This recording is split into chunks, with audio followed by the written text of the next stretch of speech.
I stood shivering in the freezing Seattle rain while my husband hurled my expensive luggage down our front steps. My designer clothes spilled onto the muddy lawn, ruined in an instant. But the real blow came when he threw a plastic stick at my chest. It was my positive pregnancy test. He pointed a finger in my face and screamed that he had a vasectomy 3 years ago, declaring he would never raise another man's bastard.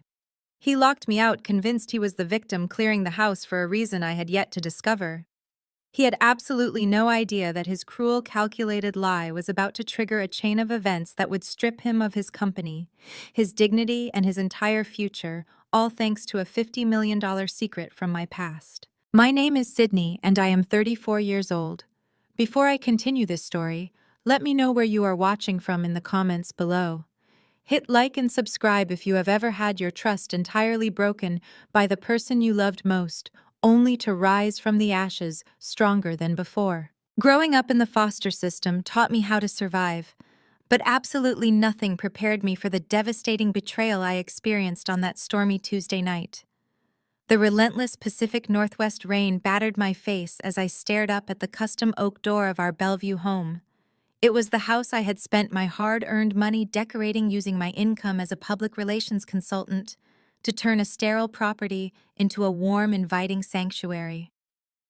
Now I was standing on the flooded driveway, watching the man I had loved for 5 years destroy everything we had built together. Trent, my 36-year-old husband, stood on the covered porch.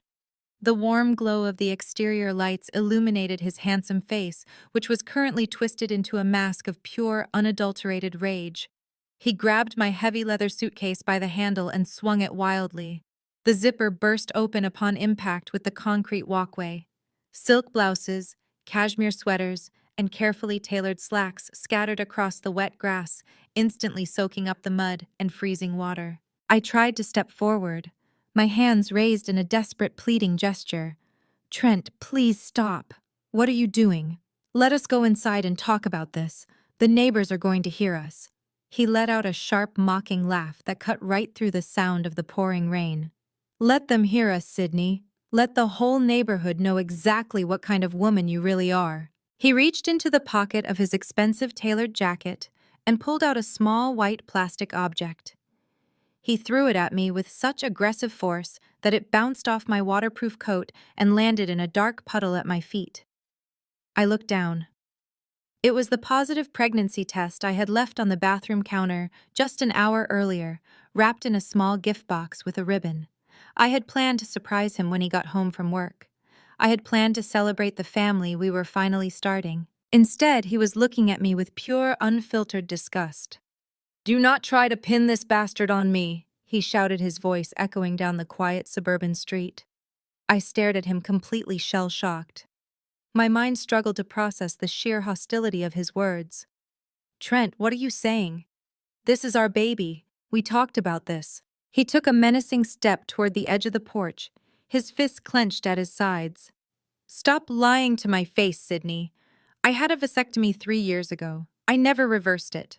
There is absolutely no biological way that the child in your stomach belongs to me. So tell me, which one of your wealthy public relations clients have you been sleeping with?" The air was violently knocked out of my lungs. The accusation was so absurd, so entirely disconnected from reality, that for a brief second I thought he was experiencing some kind of mental break. I wiped the freezing rain from my eyes, desperately trying to reason with the man towering above me. "Trent, you know exactly how I got pregnant. We did a cycle of in vitro fertilization 2 years ago. We froze 3 perfectly healthy embryos. I told you last month that I was scheduling the transfer. I asked you to come to the clinic with me. I remembered that day perfectly. I had stood in our kitchen holding the clinic brochures, practically begging him to join me for the appointment. He had barely looked up from his laptop, claiming he had an urgent corporate audit to prepare for, and told me to just handle the medical appointments myself. He scoffed, shaking his head with exaggerated disbelief. "You really think I am that stupid I called the clinic, Sydney? They told me you never showed up for any transfer. You are making up this elaborate lie to cover up your disgusting affair, and I am not going to stand here and let you make a fool out of me." My heart hammered violently against my ribs. None of what he was saying made any sense. I had been at the clinic. I had the medical records, the receipts, the discharge papers. I reached into my coat pocket to grab my phone, intending to pull up the secure patient portal to prove it to him right then and there. Look at my medical portal, Trent. The transfer was completed on the 14th. Dr. Aris performed it himself. Just look at the screen. I walked up the bottom step, holding out my glowing phone, but before I could even show him the display, he violently swatted my hand away. The phone flew out of my grasp and clattered brutally down the concrete stairs, the screen shattering into a spiderweb of useless glass. "I do not need to look at your fake evidence," he snarled, his eyes narrowing with a terrifying cold calculation. "I know the truth. You are a cheater, a liar, and a fraud. I am filing for divorce first thing tomorrow morning." He turned around, picked up the final cardboard box of my belongings from the entryway, and dumped it unceremoniously onto the porch. Books, high-end cosmetics, and my favorite coffee mug shattered against the hard surface, sending ceramic shards flying into the rain. "This is my house," Trent yelled, pointing a rigid finger directly at my face. "My name is on the deed, and you have exactly 0 rights to be here. Leave your keys on the mat. If you try to come back inside, I will call the police and have you arrested for trespassing." I stood there paralyzed by the sudden, overwhelming violence of his rejection. This was the man who had promised to protect me. The man I had financially supported through his grueling corporate promotions, the man whose empty house I had turned into a beautiful home. Now he was looking at me like I was an enemy he needed to eradicate. My hands trembled uncontrollably, not just from the biting cold of the Seattle storm, but from the massive, cruel mistake he was making. I knew the truth. I knew the baby growing inside me was absolutely his. I knew I had never been unfaithful for a single second of our entire marriage. As a public relations consultant, I made a living analyzing human behavior, detecting lies, and managing corporate crises. I knew exactly what a fabricated narrative looked like. And looking into Trent's eyes, a sickening realization washed over me. He was not a heartbroken husband discovering a betrayal. He was a man executing a meticulously planned exit strategy. The rage was entirely performative. The vasectomy claim was a calculated weapon. He stepped back inside the warm, dry foyer and grabbed the heavy brass handle of the front door. "Have a nice life, Sydney. Try to find a fool who actually wants to raise another man's mistake." The heavy oak door slammed shut with a sickening thud. The deadbolt clicked into place, echoing loudly in the damp night air. I was left entirely alone in the dark, soaking wet, staring at the ruins of my marriage scattered across the muddy lawn. I had no idea that Trent was actively clearing me out of the house for a very specific, sinister reason. But as I stood there in the pouring rain, wrapping my arms around my stomach to protect the tiny life inside me, a quiet, terrifying resolve began to take root in my chest. He had just made the biggest miscalculation of his life. The heavy deadbolt clicked, echoing loudly, just moments after Trent had locked me out. The oak door swung open again, casting a long, mocking shadow across the flooded walkway. I briefly thought Trent had come to his senses. I stepped forward, rain dripping from my eyelashes, ready to explain the clinic protocols, the embryo transfer, the scientific facts he was so deliberately ignoring. But Trent was not alone. Stepping onto the covered porch, holding a steaming mug of tea as if she were watching a theatrical performance, was his 62-year-old mother, Patricia. Right behind her hovered Courtney, his 32-year-old sister, wearing a smug, satisfied grin that mirrored her brother perfectly. They had been inside the entire time. They had listened to him throw my belongings into the mud and accuse me of infidelity, and they had done absolutely nothing to stop it. "Patricia," I gasped, my voice hoarse from the freezing wind. "Tell him he is making a mistake. You know we froze embryos 2 years ago. You were at the hospital with us when they retrieved them. You know this baby is his." Patricia took a slow, deliberate sip from her mug. Her perfectly coiffed silver hair remained untouched by the storm raging just feet away from her.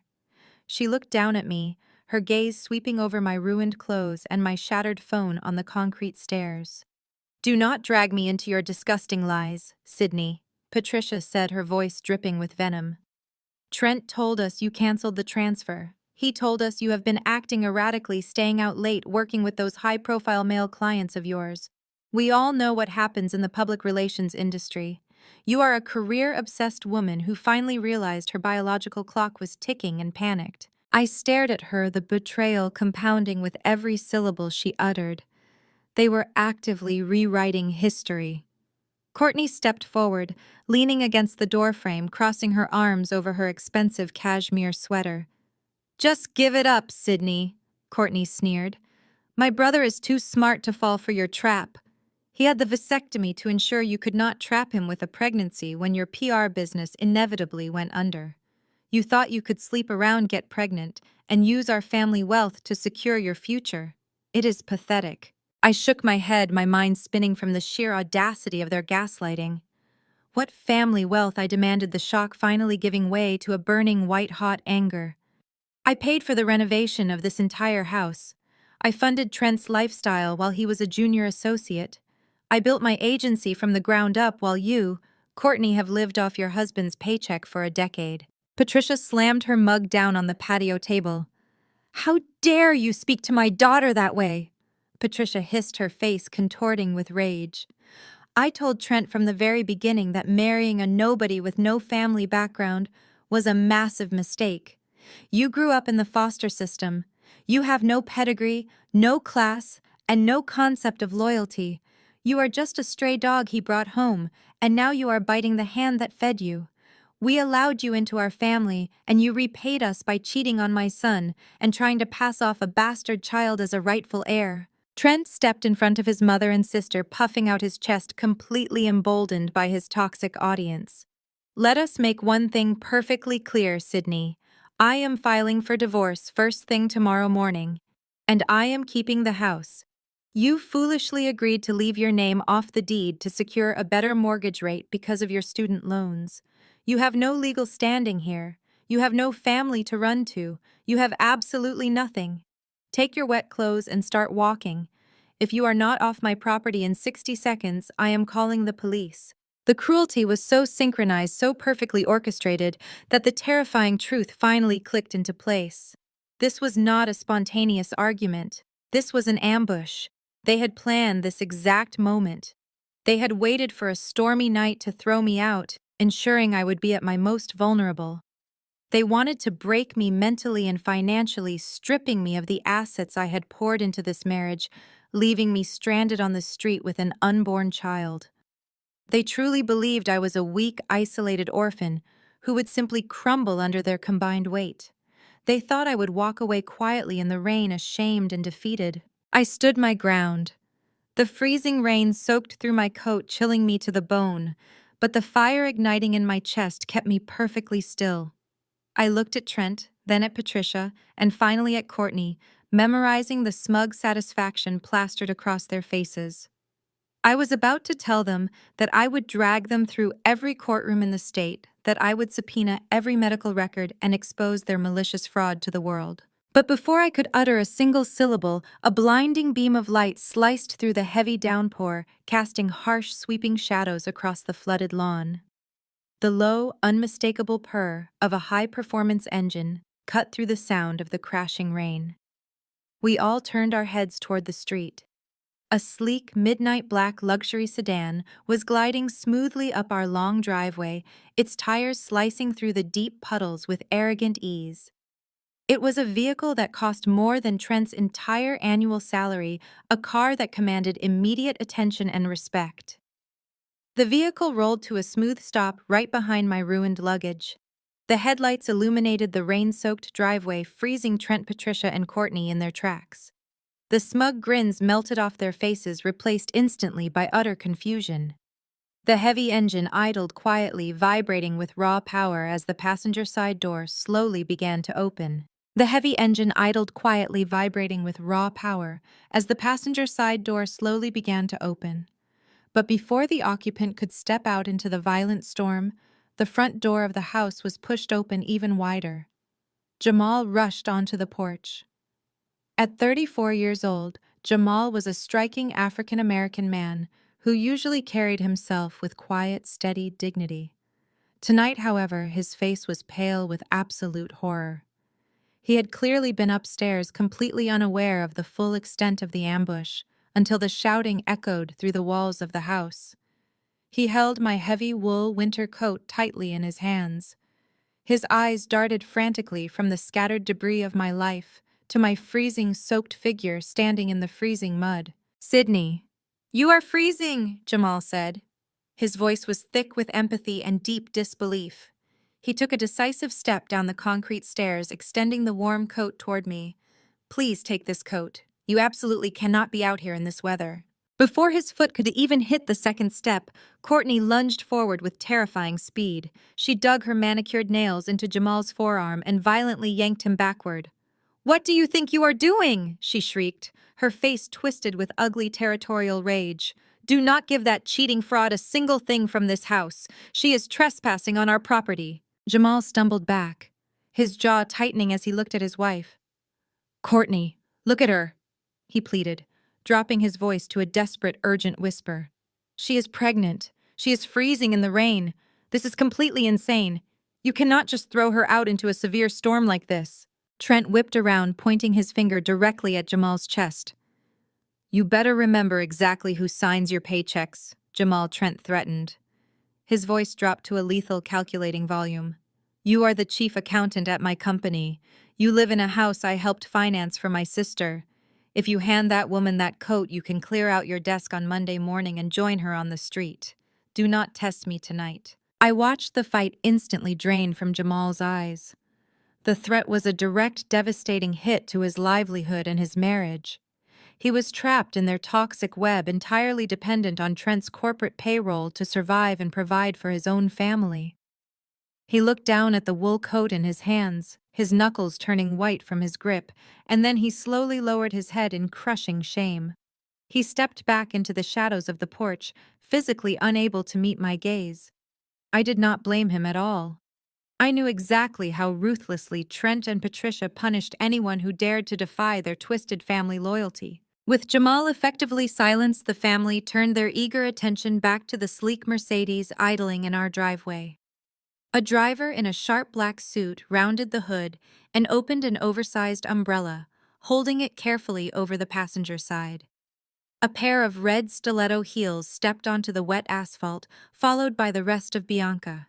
She was 28 years old and dripping in conspicuous aggressive wealth. She wore a pristine white designer trench coat that looked utterly ridiculous in the Seattle downpour.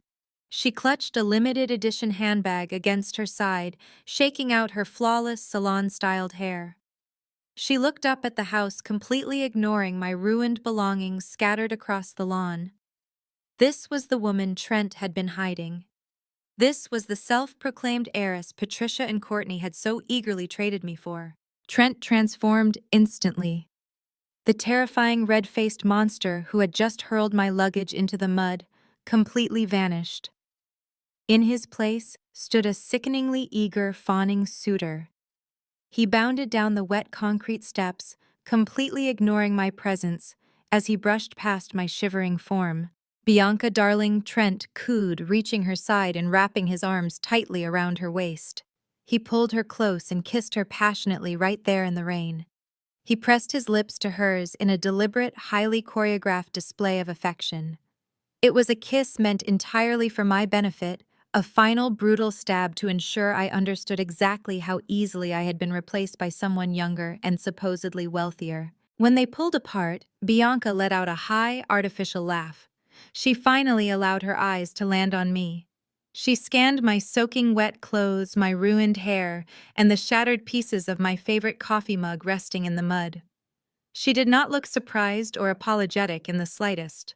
She looked at me the way someone might look at a piece of trash that had blown onto her pristine driveway. "Oh my goodness, Trent," Bianca purred, pressing herself dramatically against his side. "Is this the crazy ex-wife you told me about?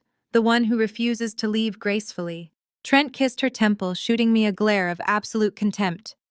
"Do not worry about her, baby. She was just leaving. Come inside. It is freezing out here and you need to protect our little miracle. Our little miracle." The words hit my chest like a physical blow. The hypocrisy was so staggering I could barely draw breath. Trent was parading his pregnant mistress into the house, proudly claiming her unborn child, while simultaneously rejecting his own biological baby growing inside me. Patricia and Courtney parted like the Red Sea. Their faces beamed with fake, overjoyed smiles as Trent escorted Bianca up the stairs. "Oh, Bianca, we are so thrilled you are finally here!" Patricia gushed loudly, reaching out to take the younger woman's expensive coat. "Let us get you warmed up by the gorgeous fireplace inside." The sheer cruelty of watching another woman walk into the home I had funded and furnished with my own money was paralyzing. Trent paused at the threshold, keeping one arm firmly around Bianca's waist. He looked back at me over his shoulder, his eyes gleaming with malicious, undeniable victory. "Goodbye, Sydney. I suggest you start walking." The heavy oak door slammed shut for the final time. The deadbolt engaged with a loud metallic click. The exterior porch light snapped off, plunging the yard into immediate darkness. I was left standing entirely alone in the freezing rain, surrounded by the waterlogged ruins of my past, shivering uncontrollably as the storm raged on. I forced my frozen limbs to move, dropping to my knees in the freezing mud to salvage what little I could. My fingers were completely numb as I stuffed a few soaking wet sweaters and my ruined laptop into the only suitcase that still had a functioning zipper. I dragged the heavy waterlogged bag down the flooded street to where I had parked my 10-year-old sedan. Trent had insisted I keep my old car to save money, claiming his image as an executive required the luxury vehicles we leased strictly under his name. Now that beat-up sedan was the only shelter I had left. I threw the sodden bag into the trunk, climbed into the driver's seat, and locked the doors with shaking hands. The heater roared to life, blasting lukewarm air against my soaking wet clothes. I drove aimlessly away from the wealthy Bellevue neighborhood, watching the sprawling mansions fade into the dark, relentless storm. I eventually pulled into the flickering neon glow of a cheap, rundown motel parking lot on the outskirts of the city. I checked my bank application on my cracked phone screen. Trent had already drained our joint checking account, leaving a balance of 0.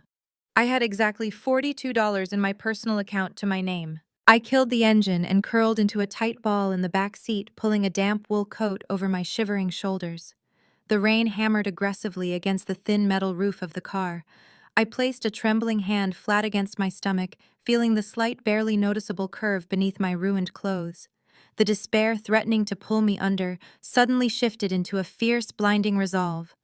I squeezed my eyes shut and made a silent, unbreakable vow to the tiny life growing inside me.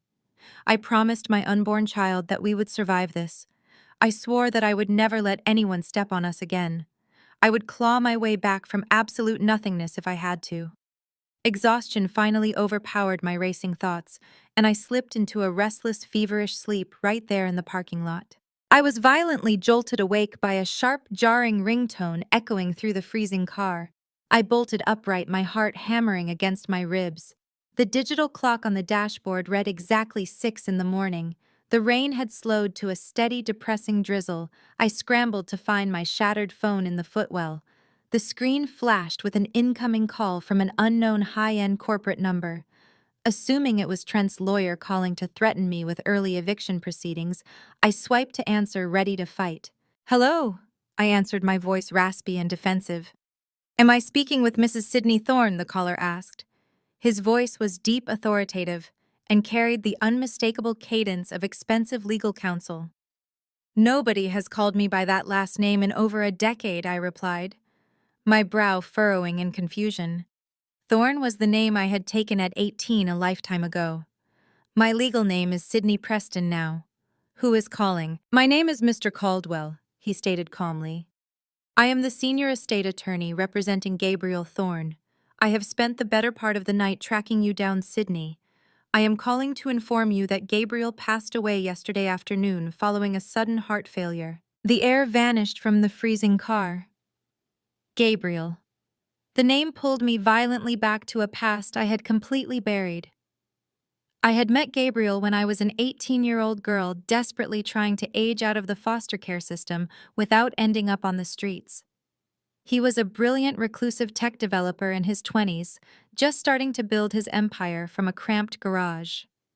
We had married hastily in a quiet courthouse ceremony, In 2009, bonding over our shared trauma and a mutual desire to escape our grim circumstances. But 2 years later, we realized we were better as friends than spouses. We signed the divorce papers in 2011, hugged each other goodbye, and walked away to live our separate lives. I am so incredibly sorry to hear that I breathed out genuine grief, tightening my chest. Gabriel was a good man. But Mr. Caldwell, I do not understand why you are calling me. Gabriel and I divorced over 10 years ago. You need to contact his next of kin. That is exactly why I am calling you, Mr. Caldwell replied, his tone shifting into sharp clinical precision. You and Gabriel signed the divorce petition in 2011. However, due to a severe administrative error by the state clerk's office at the time, the final dissolution of marriage was never stamped or entered into the registry. We only discovered this oversight last night during the emergency audit of his estate. I sat perfectly still. The damp cold of the car was completely forgotten. What are you saying, Mr. Caldwell? I am saying the divorce was never legally finalized, he explained slowly, letting the massive weight of the reality settle over the line. Under the law, your subsequent marriage to your current husband is entirely void. Legally speaking, Sydney, you are still Gabriel Thorne's wife. You are his legal widow. My mind reeled. If my marriage to Trent was void, then Trent had no legal right to anything. The house, the threats, the divorce he bragged about filing, all of it was built on a marriage that did not legally exist.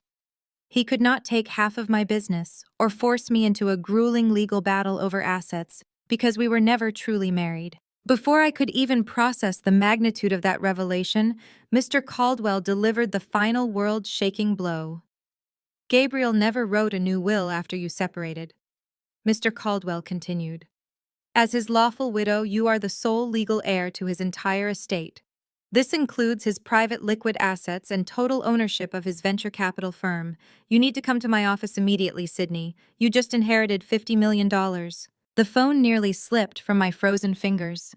$50 million. The number echoed in the cramped, damp interior of my beaten sedan like a transmission from another universe. I stared blankly at the fogged windshield, trying to reconcile the freezing reality of my current homelessness with the astronomical figure Mr. Caldwell had just spoken.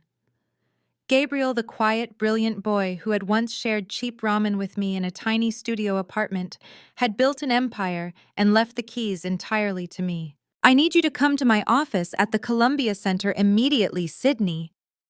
Mr. Caldwell instructed, his voice cutting through my shock with practiced authority. We have extensive paperwork to review, and the board of his venture capital firm is already demanding answers regarding the succession plan. I will have my security team clear you through the private parking garage. I looked down at my mud-stained coat and ruined shoes.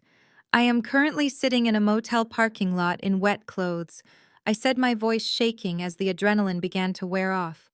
The man I thought was my husband threw me out last night. I do not exactly look like the CEO of a $50 million estate right now. Mr. Caldwell did not miss a single beat. You are the sole owner of Thorne Capital Sydney. It does not matter if you walk into my office wearing a garbage bag. You own the building. I will see you in 20 minutes. He ended the call. I sat in the suffocating silence of my car for a long moment, my hands resting protectively over my stomach. Trent had thrown me away like trash, confident that I had no resources, no family, and no power to fight back. He had paraded his mistress into my home, certain he had orchestrated the perfect, devastating victory. He had no idea that his cruelty had merely pushed me out the door just in time to catch a golden parachute. I started the engine, the aggressive roar of the old sedan sounding surprisingly triumphant, and drove straight toward downtown Seattle. The Columbia Center loomed against the gray morning sky. Following Caldwell's instructions, I bypassed the main lobby and drove into the secured underground garage where a private elevator awaited me. When the polished steel doors opened on the top floor, I stepped into a breathtaking expanse of floor-to-ceiling glass overlooking the Puget Sound. Mr. Caldwell was waiting for me. He was a distinguished man in his 60s with sharp, intelligent eyes that sized me up instantly. He did not judge my disheveled appearance. Instead, he offered a respectful nod and ushered me into a massive conference room. On the mahogany table sat a stack of thick legal binders. He walked me through the impossible reality step by step. He produced the original 2009 marriage certificate, complete with Gabriel's unmistakable signature, followed by the 2011 divorce petition that lacked the crucial judicial stamp. Because Gabriel had died intestate, meaning without a formal will updating his beneficiaries, the state law automatically diverted his entire estate to his legal spouse. That was me. Your subsequent marriage to Trent is legally classified as void ab initio, Mr. Caldwell explained, tapping a manicured finger against a thick legal textbook. It means invalid from the start. You do not need a divorce from Trent because in the eyes of the law you were never married to him. He has zero claim to this $50 million estate, and furthermore, any marital assets you supposedly shared with him are subject to immediate separation under fraud statutes since he entered the marriage under false pretenses. A cold, sharp wave of satisfaction washed over me. Trent thought he had stripped me of my home and my dignity. He thought he held all the legal cards. In reality, he was legally nothing to me. However, Mr. Caldwell continued, his tone shifting into something significantly more intense. The $50 million in liquid assets and real estate is only one half of the equation. The other half is Thorn Capital, Gabriel's venture capital firm. As the sole heir, you are now the majority shareholder and acting CEO. Last night, when I realized you were the beneficiary, I took the liberty of auditing the firm's primary debt portfolio to prepare you for immediate business operations. Mr. Caldwell slid a sleek black folder across the polished mahogany table. It stopped right in front of me. I opened the cover. The logo on the first page made the breath catch in my throat. It was the corporate crest of Trent's company. The very same company where he served as a senior executive and where Jamal worked as the chief accountant. I looked up, my heart hammering a chaotic rhythm against my ribs. What is this, Mr. Caldwell? That is a detailed financial report on one of Thorn Capital's largest and currently most problematic debtors, he replied smoothly. Your former partner's company took out a massive operational loan from Gabriel's firm 2 years ago to fund their aggressive expansion. They have defaulted on their last 3 payments. Their business is currently bleeding cash at an unsustainable rate. Mr. Caldwell leaned forward, resting his hands on the table. Yesterday afternoon, mere hours before Gabriel passed away, their CEO submitted a desperate plea for a $5 million loan extension. If Thorn Capital denies this extension and calls in the debt, that company will be forced to file for Chapter 11 bankruptcy by next Friday. The executive board, including your former partner, will lose everything. Their assets will be liquidated, and their equity will be rendered entirely worthless. I stared at the financial spreadsheets, the numbers blurring together as the astronomical weight of the situation finally settled over me. Trent had kicked me out into the freezing rain, boasting about his corporate salary, his house, and his untouchable status. He had threatened Jamal's job to force him into submission. He had paraded Bianca around, promising her a life of limitless luxury funded by his executive paycheck. They all believed they held the high ground. They believed they had won. But as I sat in that sky-high conference room, looking at the exact documents that dictated whether Trent's company survived the week or collapsed into absolute ruin, a slow, dangerous smile spread across my face. Trent was not untouchable. His entire existence, his career, his wealth, and his arrogant pride were currently balancing on the edge of a cliff. And I was the one holding the absolute power of life and death over his entire future. I stared at the pristine pages of the financial report, tracing the crisp black ink that spelled out the impending doom of my soon-to-be ex-husband. The sheer poetry of the situation was almost too perfect to comprehend. Trent had spent years mocking my career, calling my public relations firm a cute little hobby, while he paraded around in custom suits paid for by a company that was secretly drowning in debt. He had built his entire identity on the illusion of corporate supremacy. Now I was looking at the exact mathematical formula that proved he was nothing more than a desperate man dancing on a financial landmine. Mr. Caldwell. I said, my voice steadying as the initial shock gave way to absolute ice-cold clarity. Tell me exactly how this loan is structured. If Thorn Capital denies this $5 million extension, what happens to Trent personally? I do not care about the nameless executives on his board, but I need to know precisely how much damage this inflicts on him. Mr. Caldwell leaned back in his leather chair, a faint glimmer of professional respect shining in his eyes. He opened a secondary file and slid a highlighted contract toward me. Gabriel was a notoriously ruthless investor, Sydney. He rarely handed out unsecured cash. When Trent's company took this initial loan, the executive board was required to put up their personal equity as collateral to secure the funding. Trent leveraged every single share he owns in that company to guarantee his portion of the debt. I read over the highlighted paragraphs, my eyes scanning the dense legal jargon. So if they default on the payments, Thorn Capital does not just force them into bankruptcy. We get to seize their assets. Exactly, Mr. Caldwell confirmed with a sharp nod. If you deny the extension and call in the debt, the company defaults immediately. The corporate accounts will be frozen by the end of the business day.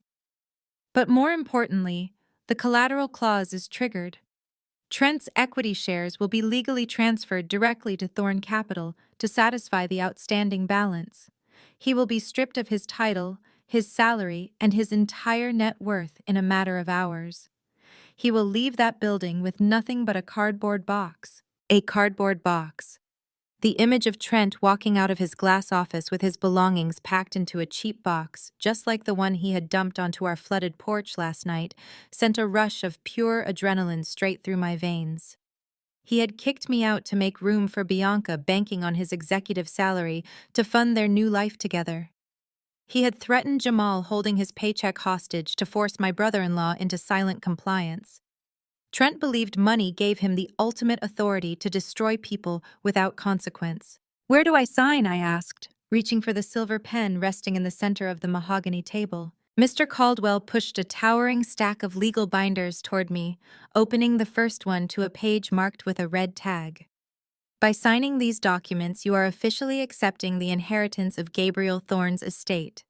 You are assuming the role of majority shareholder and acting chief executive officer of Thorn Capital. You will have immediate unrestricted access to the $50 million in liquid funds, as well as total executive authority over the firm's entire lending portfolio. I took the heavy silver pen and pressed the tip to the thick paper. My hand did not shake.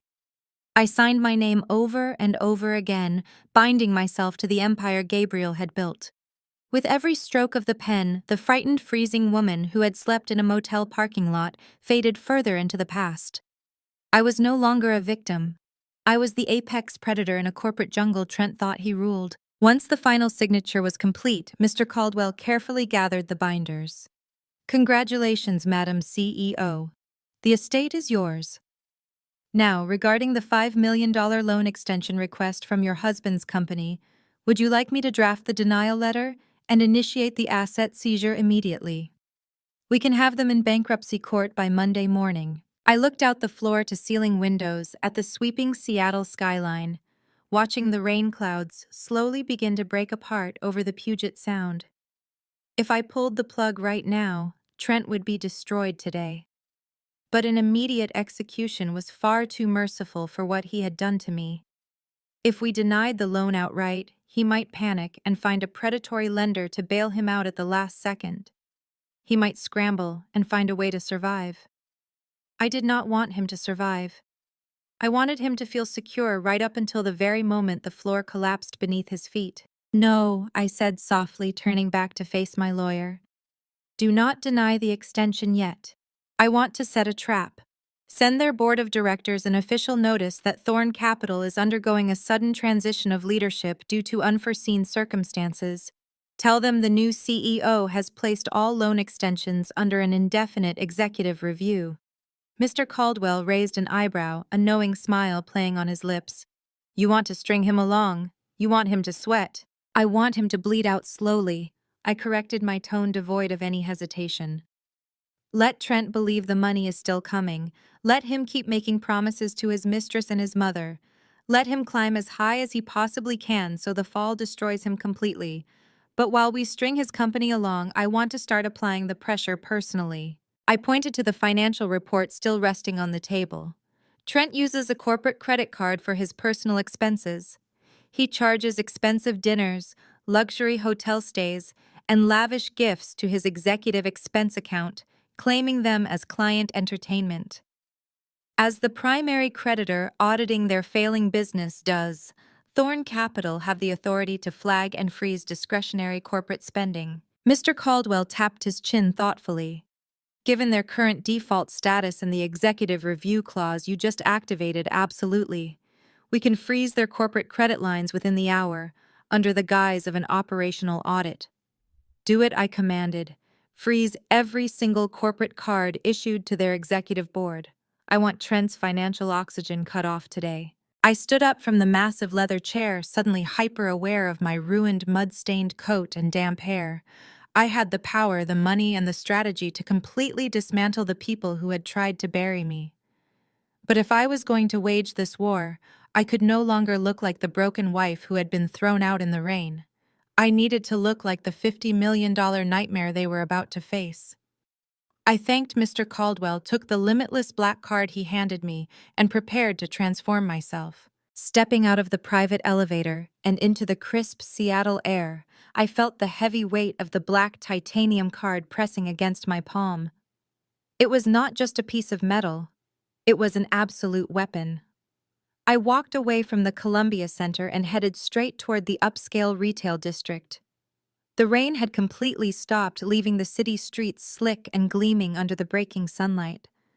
People cast sideways glances at my ruined, mud-caked coat and disheveled appearance, but their judgment no longer held any power over me. I was a $50 million ghost walking among them. I walked through the towering glass doors of a flagship designer boutique. A perfectly groomed sales associate immediately stepped forward, her eyes darting to my filthy shoes with barely concealed disdain. She opened her mouth, likely to direct me to a public restroom or politely ask me to leave. I did not give her the chance to speak. I handed her the titanium card. I need a complete wardrobe replacement, I said, my voice projecting absolute authority. Everything from undergarments to outerwear. I want sharp lines, structured blazers, and impeccable tailoring. We are starting from scratch, and I have zero patience for delays. The associate glanced at the card, recognizing the exclusive insignia of unlimited wealth. Her condescension evaporated instantly, replaced by panicked, fawning subservience. She ushered me into a private VIP fitting room, bringing out racks of pristine, high-end garments. I stripped off the damp, freezing clothes from the night before and let them fall into a pathetic pile on the plush carpet. That was the old Sydney. That was the woman who begged a manipulative monster for basic human decency. I stepped into a tailored emerald green suit that fit like second skin. The sharp shoulders and cinched waist commanded respect. I paired it with sleek black stiletto heels that echoed with power every time I took a step. I purchased cashmere coats, silk blouses, and Italian leather handbags, replacing my entire existence with items that radiated undeniable success. I also selected a heavy diamond-encrusted watch, snapping it around my wrist, as a physical reminder that my time of being a victim was officially over. When the associate handed me the receipt, the astronomical total did not even make me blink. I told her to throw my old clothes directly into the dumpster out back. Next, I walked into the most exclusive salon in the downtown corridor. I demanded an immediate appointment, and the titanium card easily bypassed their 6-week waiting list. A team of stylists went to work. They washed away the freezing rain, the mud, and the exhaustion of the past 24 hours. They treated my hair, transforming the tangled mess into a sleek, glossy blowout that framed my face with sharp precision. A makeup artist erased the dark circles of my sleepless night, replacing my tired, tear-stained complexion with a flawless, striking look. Red lips, sharp contour, and eyes that held no mercy. When I finally looked in the full-length mirror, the breath caught in my throat. I did not just look wealthy, I looked completely lethal. The soft, accommodating wife who had tirelessly funded Trent's corporate ladder climb was entirely gone. The woman staring back at me was an untouchable executive, a mother fiercely protecting her child, and a billionaire CEO ready to burn her enemies to the ground. I thanked the stylists, leaving a tip that made them gasp aloud, and walked back out into the bustling city. I needed a base of operations, a fortress where Trent could never reach me. I directed my hired private driver to a five-star luxury hotel known for its impenetrable security and absolute discretion. At the front desk, I booked their top-floor penthouse suite indefinitely. I explicitly instructed the concierge that my name was to remain strictly confidential and that no visitors were allowed without my direct verbal authorization. The manager personally escorted me to the private elevator. When the doors opened into the penthouse, I was greeted by sweeping panoramic views of the Seattle skyline and the vast ocean beyond. The suite was a masterpiece of modern architecture, featuring a massive marble kitchen, a sunken living area with a modern fireplace, and a master bedroom that felt like an absolute sanctuary. I walked over to the floor-to-ceiling window, looking down at the tiny cars navigating the streets below. I placed my hand gently over my stomach, feeling a profound sense of peace wash over me. "We are safe now," I whispered to my baby. "Nobody is ever going to throw us out into the cold again. I promise you that. We have everything we need, and anyone who tries to hurt us will pay the ultimate price." I sank into the plush velvet sofa, finally allowing my body to rest in the quiet, secure warmth of the suite. I had just purchased a brand new encrypted smartphone to replace the one Trent had shattered on the concrete stairs. I set up my new accounts, ensuring my digital footprint was completely secure and detached from any shared plans I previously held with my ex. I was in the middle of syncing my professional business contacts when the pristine screen suddenly flared to life. A notification chimed loudly in the silent room, shattering the perfect tranquility of my new fortress. It was an encrypted, anonymous text message from an unregistered number. I stared at the screen, my heart rate picking up a sudden cautious rhythm. Only my lawyer had this new number. I opened the secure application. The message contained only 2 sentences. "I know exactly what Trent is planning next. Meet me at the Pike Place coffee shop in 1 hour and come alone." I opened the secure application. The message contained only 2 sentences. "I know exactly what Trent is planning next. Meet me at the Pike Place coffee shop in 1 hour and come alone." I stared at the glowing screen, calculating the risks. It could easily be a trap orchestrated by Trent or Patricia to corner me into signing away my rights to the house. But the old Sydney, the one who would have cowered in fear and second-guessed every move, was completely gone. I locked my phone, grabbed my Italian leather handbag, and headed straight for the private elevator. I stepped out onto the bustling Seattle streets, blending seamlessly into the affluent morning crowd. The Pike Place coffee shop was tucked away, in a discreet, dimly lit corner, away from the main tourist traffic. It was the perfect location for a clandestine meeting.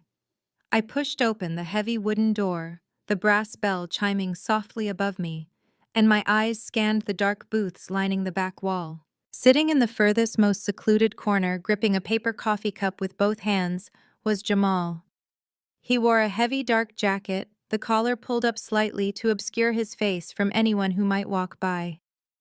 He looked absolutely exhausted, carrying the heavy physical burden of a man whose conscience had kept him awake all night.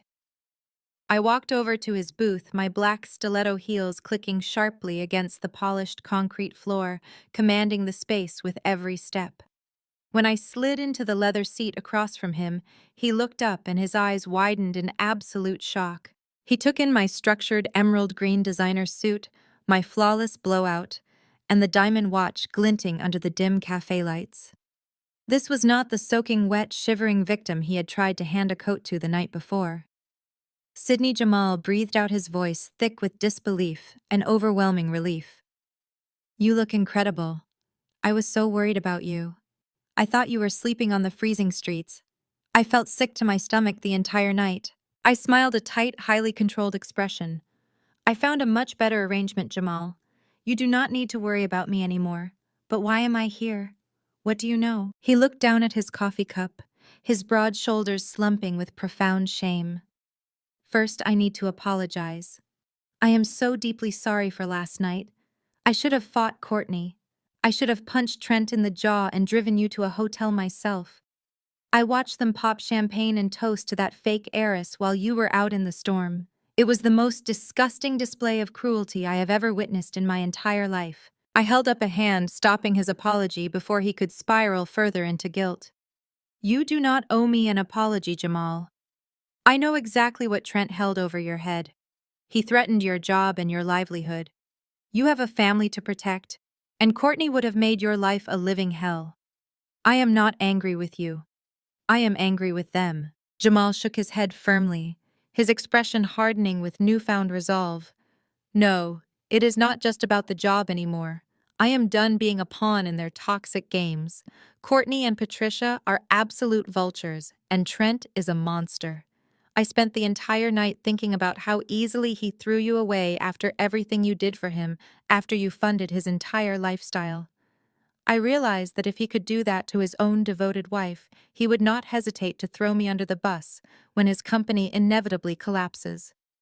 I want out of this family, Sydney, and I want to help you take him down. He reached into his jacket pocket and pulled out a small silver USB drive. He placed it carefully on the table and slid it across the smooth wood until it stopped right in front of me. Take it, he urged, his voice dropping to an urgent, cautious whisper. What is this? I asked, picking up the small metal device. It felt incredibly heavy with implication. That is the internal corporate accounting for Trent's company, Jamal explained, leaning forward so no one else could hear. I am the chief accountant. I have unrestricted access to everything. Trent's business is a complete house of cards, Sydney. He has been cooking the books for over a year, hiding massive operational losses by shifting funds between illegal shell accounts. The company is completely bankrupt. He is desperately waiting on a $5 million loan extension from a venture capital firm to cover up the massive fraud.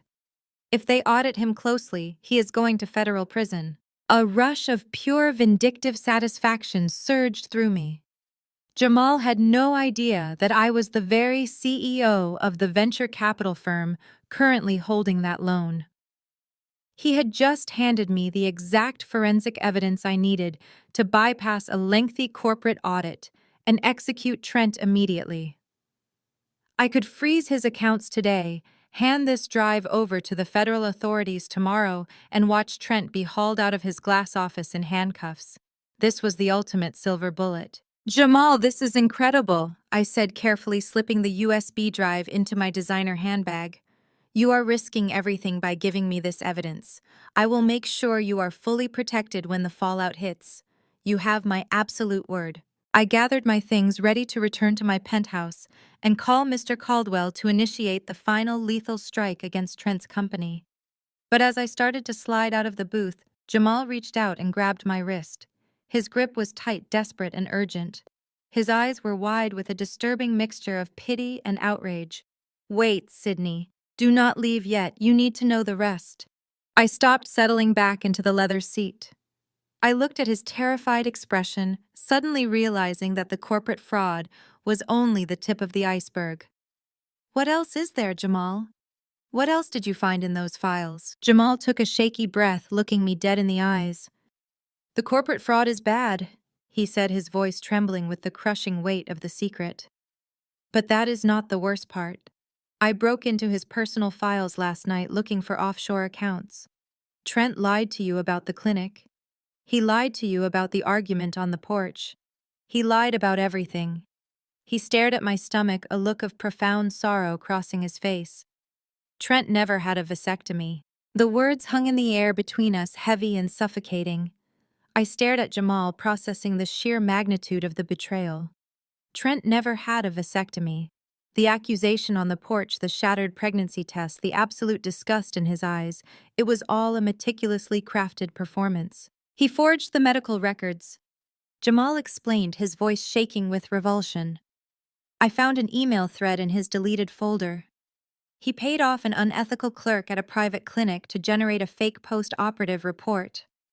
He knew the baby was his, Sydney. He knew you never cheated. My hands clenched into fists under the table. Why, I demanded, the anger in my chest burning hotter than before. Why go through such an elaborate psychopathic lie just to kick me out? If he wanted a divorce, he could have just asked for one. Because of Bianca, Jamal said, leaning closer. She told Trent she is pregnant too, and she convinced him that she is the sole heir to a massive international mining conglomerate.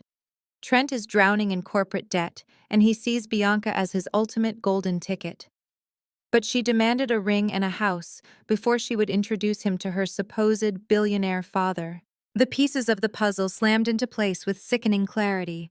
Trent needed to clear me out of the house immediately. If he simply filed for a standard divorce, it would take months and our assets would be frozen and divided. He needed a dramatic fault-based excuse to throw me onto the street and play the devastated victim. By accusing me of infidelity and claiming the child was not his, he gained the immediate sympathy of his toxic mother and sister, justifying his rapid, brutal eviction. He threw away his loyal wife and his actual unborn child just to chase a non-existent fortune. The sheer greed was almost difficult to comprehend. Jamal checked his watch, his eyes darting toward the cafe entrance. I have to get back to the office before Trent notices I am missing from my desk. If he suspects I am talking to you, he will fire me before I can secure my own family's finances. You have given me exactly what I need, Jamal, I said, my voice eerily calm. I promise you Trent will not have a company left to fire you from. You are safe. Jamal stood up, pulling his dark collar back up around his neck. He took one step away from the booth, but suddenly stopped, turning back to face me with a sharp, determined look in his eye. There is one more thing you need to know, Jamal said. Trent is making his grand move tonight. He booked the main private dining room at the Luminary, that new Michelin star restaurant downtown. He is hosting a massive, lavish family dinner. Patricia Courtney and all of Trent's elite social circle are going to be there. He is using the corporate credit card to fund the entire night. He plans to officially introduce Bianca to everyone and announce their engagement. A cold, brilliant thrill shot straight down my spine. The Luminary was notoriously exclusive, catering only to the ultra-wealthy. Trent was pulling out all the stops to impress a woman he believed would save him from financial ruin, using money he did not actually have. What time is the reservation? I asked. 8 o'clock tonight, Jamal replied. He wants it to be a massive spectacle. Thank you, Jamal, I said, a slow, predatory smile forming on my lips. It will absolutely be a spectacle. Jamal gave me a quick nod and hurried out of the coffee shop, disappearing into the crowded Seattle streets. I sat alone in the booth for a few minutes, my fingers drumming rhythmically against the polished wood table. Trent thought he had successfully buried me. He thought he was untouchable, surrounded by his toxic enablers, celebrating his new life with stolen corporate funds. He was about to learn a very hard lesson about what happens when you underestimate a woman who has nothing left to lose and $50 million to spend. I gathered my designer handbag and stepped out into the crisp afternoon air. I had a few hours to prepare, and I knew exactly what I was going to wear to my husband's engagement party. I returned to my penthouse and laid out the evening's armor. I bypassed the emerald green suit from earlier and selected a razor-sharp black silk tuxedo jacket with structured shoulders and a plunging neckline paired with tailored trousers that elongated my legs. I secured a heavy vintage diamond choker around my neck and slipped into a pair of red-soled stilettos. The woman staring back at me in the mirror was completely unrecognizable from the soaking wet, discarded wife of yesterday. She was pure, unfiltered power. Promptly at 8 o'clock, my private driver pulled up to the valet stand outside the Luminary. The restaurant was a fortress of modern culinary prestige in downtown Seattle, boasting a months-long waiting list and a reputation for catering exclusively to the ultra-wealthy. I bypassed the crowded lobby and approached the maitre d'. Before he could politely inform me that they were fully booked for the evening, I slid the heavy titanium black card across the host stand. I requested a premium table with a clear, unobstructed view of the main private dining alcove. The host took one look at the prestigious insignia on the card, gave a deferential bow, and personally escorted me into the softly lit, opulent dining room. I settled into a plush velvet booth and ordered a glass of their most expensive vintage champagne. It did not take long to spot my targets. Trent had secured a massive circular table right in the center of the elevated dining alcove. He was holding court loudly, ordering expensive appetizers and boasting to the sommelier about his supposedly refined palate with the unearned confidence of a man spending someone else's money. Beside him sat Bianca, draped in a flashy, overly sequined dress, playing the role of the bored wealthy heiress to absolute perfection. She laughed artificially at every word Trent said, tossing her hair and flashing a massive, albeit entirely fraudulent diamond ring. Patricia and Courtney flanked them on either side, practically vibrating with obnoxious joy. Patricia was waving her hands around, speaking at a volume entirely inappropriate for a Michelin star establishment, making sure the surrounding tables knew her son was marrying an international mining heiress. Courtney was eagerly nodding along, snapping photos on her phone to document their newfound social climbing. They treated the waitstaff terribly, snapping their fingers and demanding immediate service. They looked like a pack of greedy hyenas feasting on a carcass, entirely oblivious to the fact that the carcass was completely poisoned.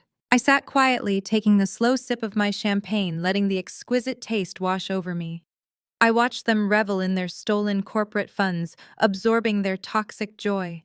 It only took about 15 minutes for the illusion to crack.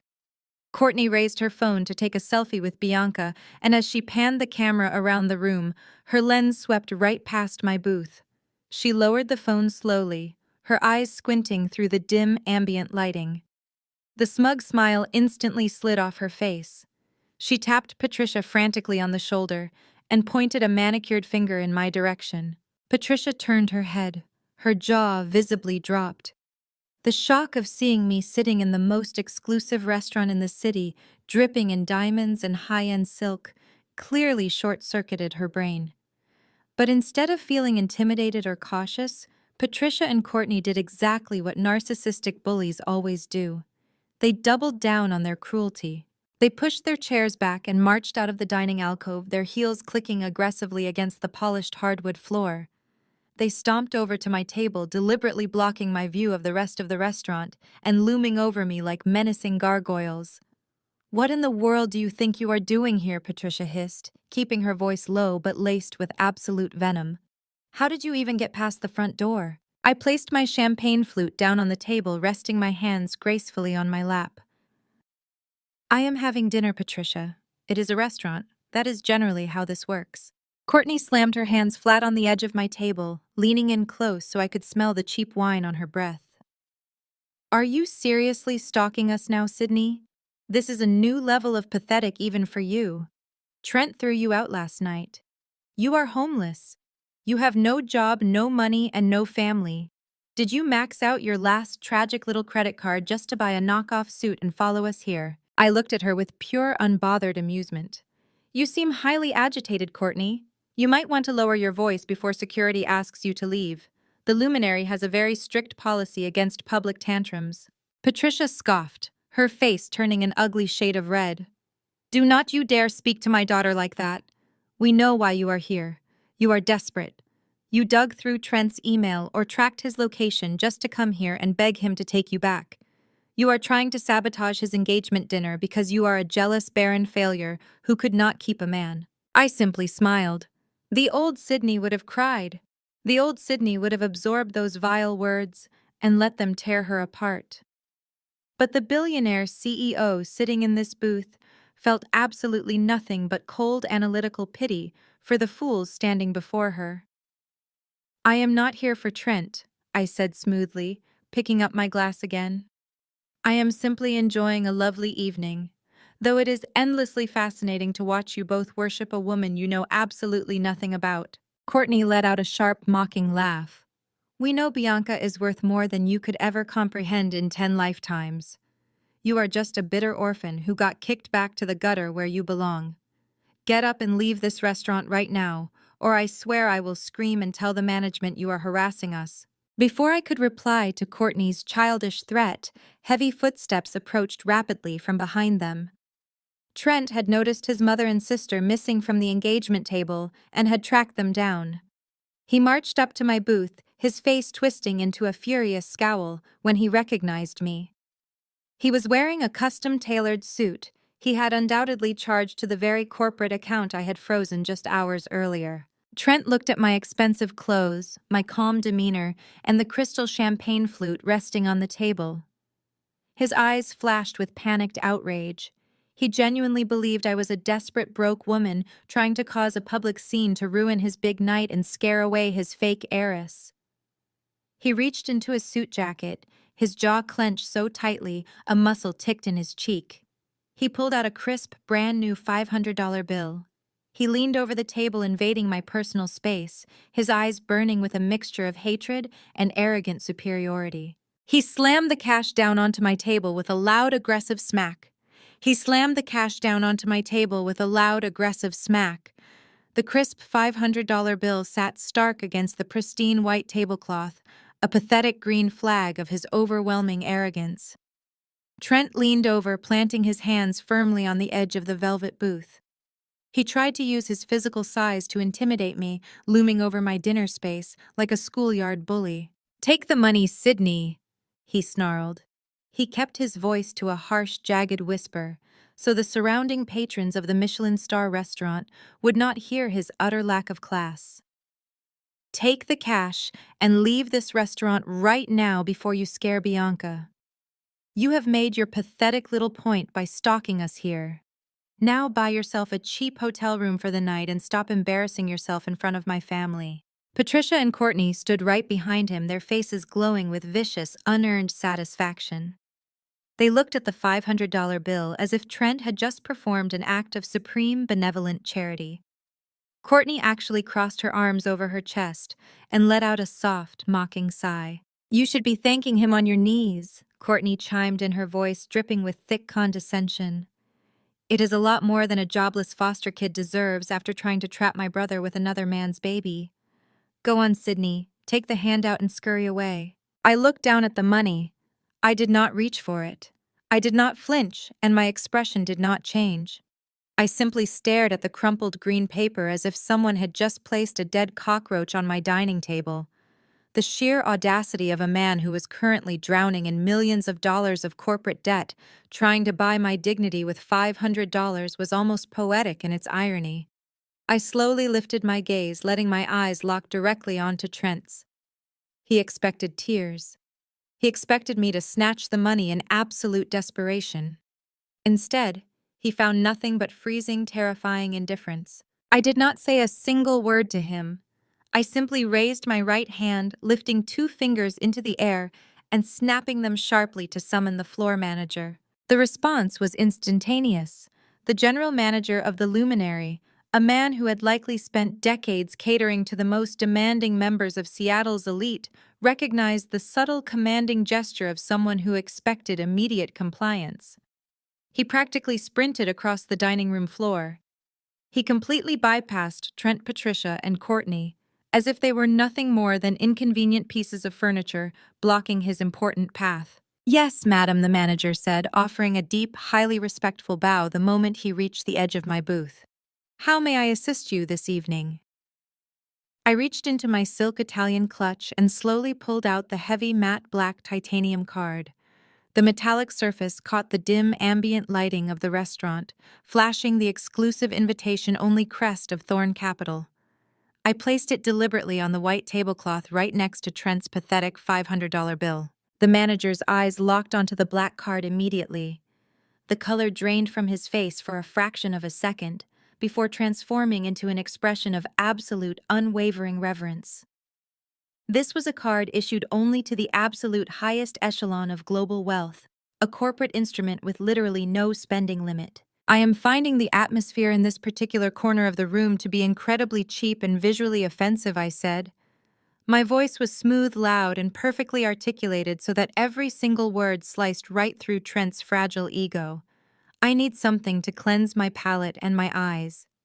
Do you currently have the 1990 Chateau Petrus in your private cellar?" The manager swallowed hard, his posture straightening even further as he processed the magnitude of the request. "We do, madam. We have exactly 3 bottles remaining in our private reserve. They are currently priced at $5,000 each." "Excellent," I replied without a single second of hesitation. "I will take 2 of them." Trent let out a sharp, involuntary gasp. Courtney's jaw literally dropped open, her eyes bugging out of her head. $10,000 on wine. They stared at me as if I had suddenly grown a second head. Their brains were completely short-circuiting, entirely incapable of processing the math unfolding in front of them. But I am not drinking them, I continued smoothly. I waved my hand dismissively toward a neighboring booth where a young, bewildered couple was celebrating what looked like a quiet anniversary. Please open both bottles and deliver them to those lovely strangers over there with my compliments. Tell them it is a gift to celebrate genuine love, something that seems to be severely lacking in this establishment tonight. And while you are at it, please dispose of this trash that someone left on my table. I casually flicked Trent's $500 bill with my manicured fingernail, pushing it right off the edge of the table. The bill fluttered pitifully through the air and landed directly in a puddle of melted ice near Trent's polished leather shoes. Certainly, madam. Right away, madam, the manager said, his voice trembling with sheer awe. He picked up the black card with both hands, treating it like a sacred artifact, and bowed again before rushing off to execute my absurdly lavish command. I leaned back against the plush velvet booth, crossing my legs gracefully, and picked up my crystal champagne flute. I took a slow, deliberate sip, my eyes never leaving Trent's face. The silence that engulfed my ex-husband and his toxic family was absolutely deafening. Patricia looked like she was going to hyperventilate. Her chest heaved, her eyes darting frantically between me, the empty spot where the black card had been, and the young couple at the next table who were about to receive a $10,000 gift from a complete stranger. Courtney gripped the edge of my table, her knuckles turning bone white. The smug superiority had been violently slapped out of her. Trent stood completely paralyzed. The arrogant smirk had been ripped from his face, replaced by a look of profound, primal confusion. His mouth opened, but no sound came out. He looked down at his own $500 bill lying soaking wet on the floor, then back up at my vintage diamond choker, the custom silk tuxedo jacket, and the absolute power radiating from my posture. He was a man who worshipped money, who measured every ounce of human worth by a price tag. And I had just effortlessly incinerated $10,000 right in front of his face, simply to insult him. You, Trent stammered, his voice cracking into a high, pathetic squeak. Where did you get?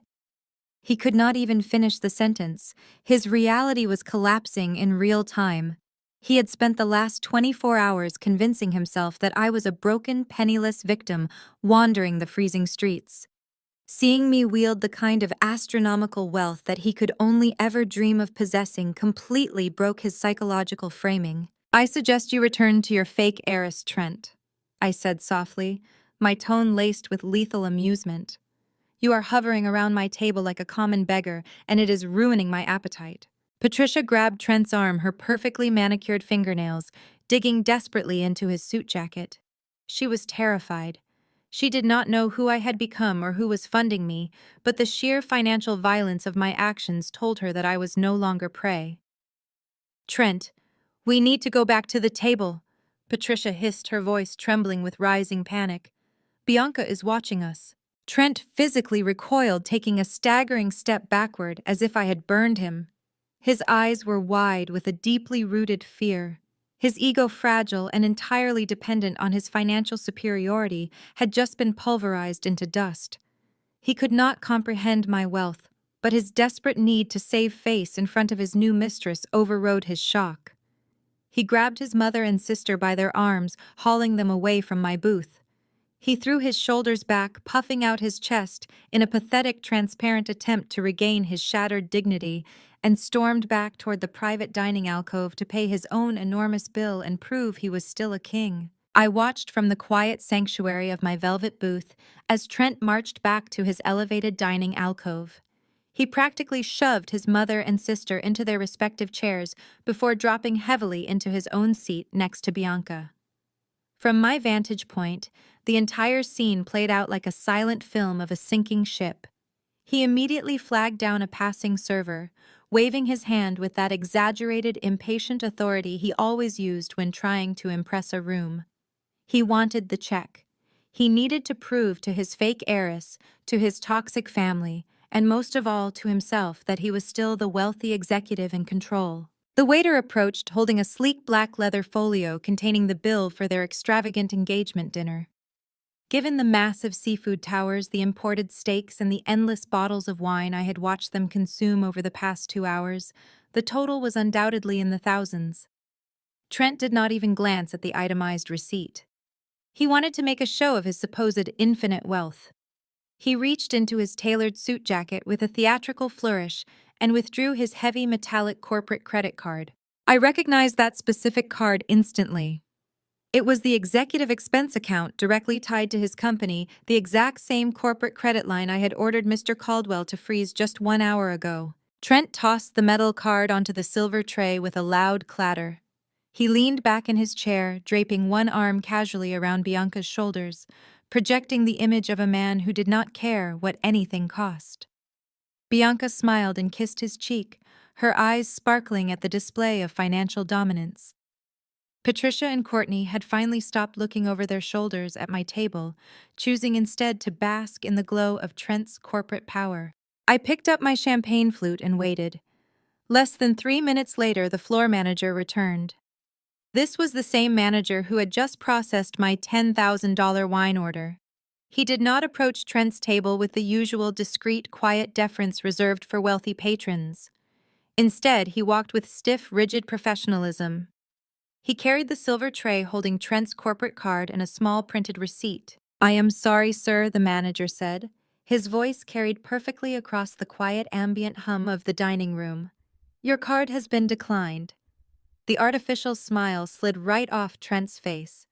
Bianca stopped mid-laugh, her manicured hand freezing on the stem of her wineglass.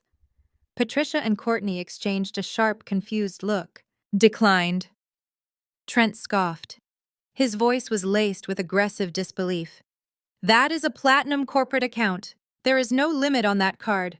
You clearly made a mistake with your machine. Run it again. I already ran it a second time to be absolutely certain, sir," the manager replied smoothly, not backing down an inch. "The terminal is functioning perfectly. The transaction was rejected by your issuing bank. The error code explicitly states the account has been frozen." Trent's face flushed a deep, ugly shade of crimson. The surrounding tables had gone completely silent. Diners who had previously been enjoying their meals were now openly staring at the spectacle unfolding in the center of the room.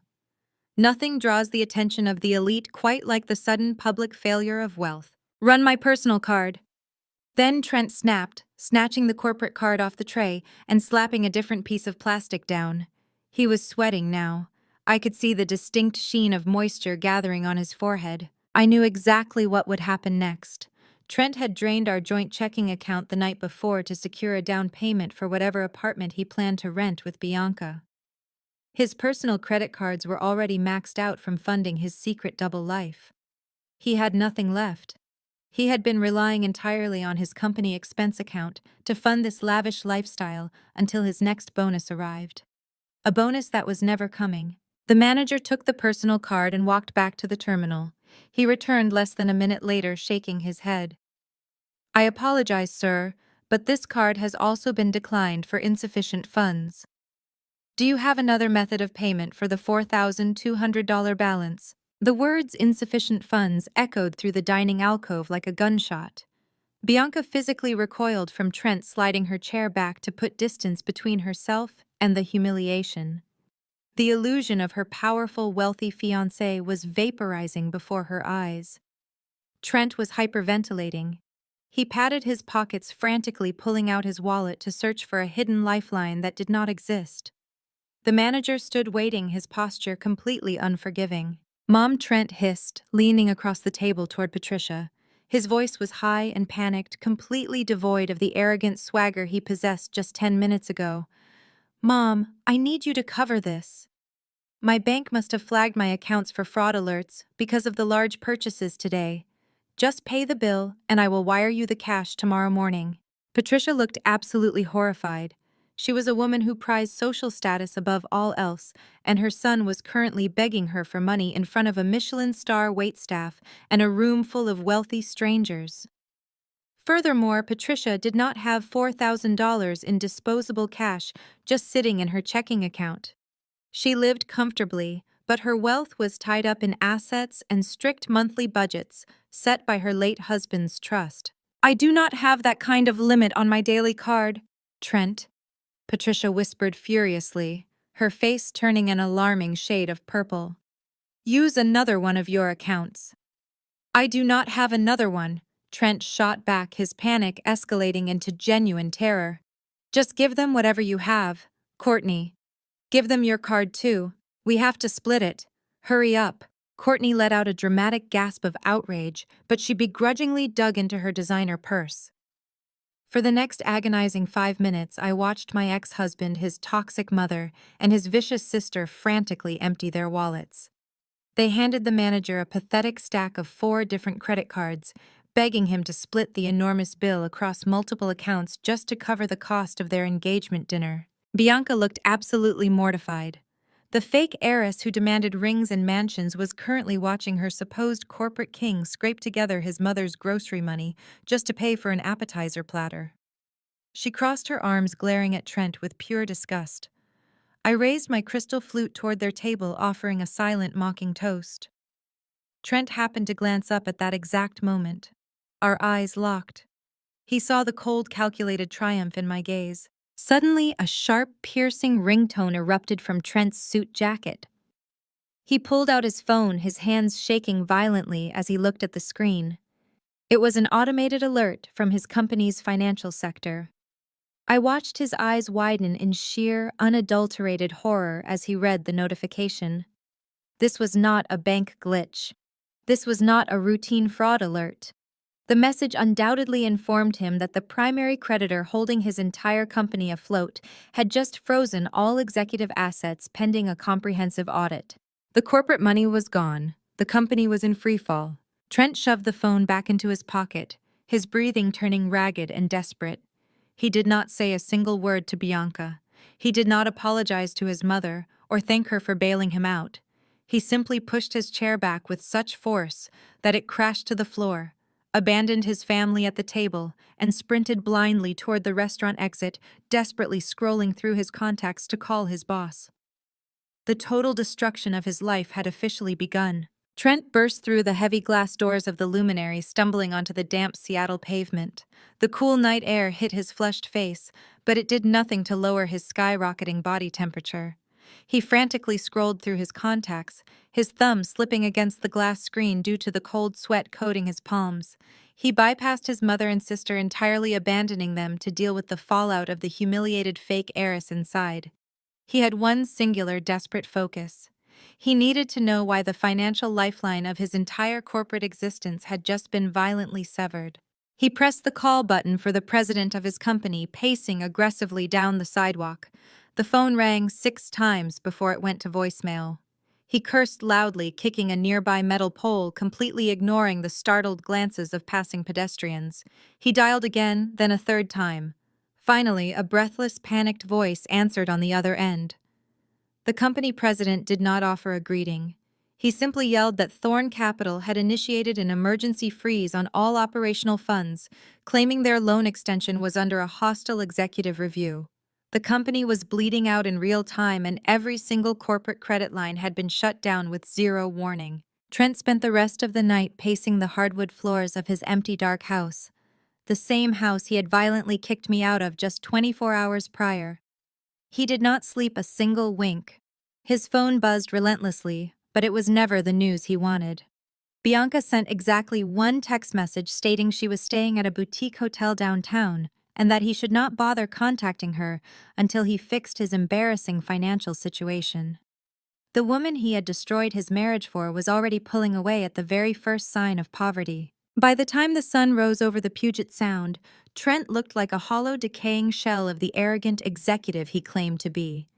He threw on yesterday's wrinkled suit, masking the smell of stale fear with expensive cologne, and rushed into his corporate office.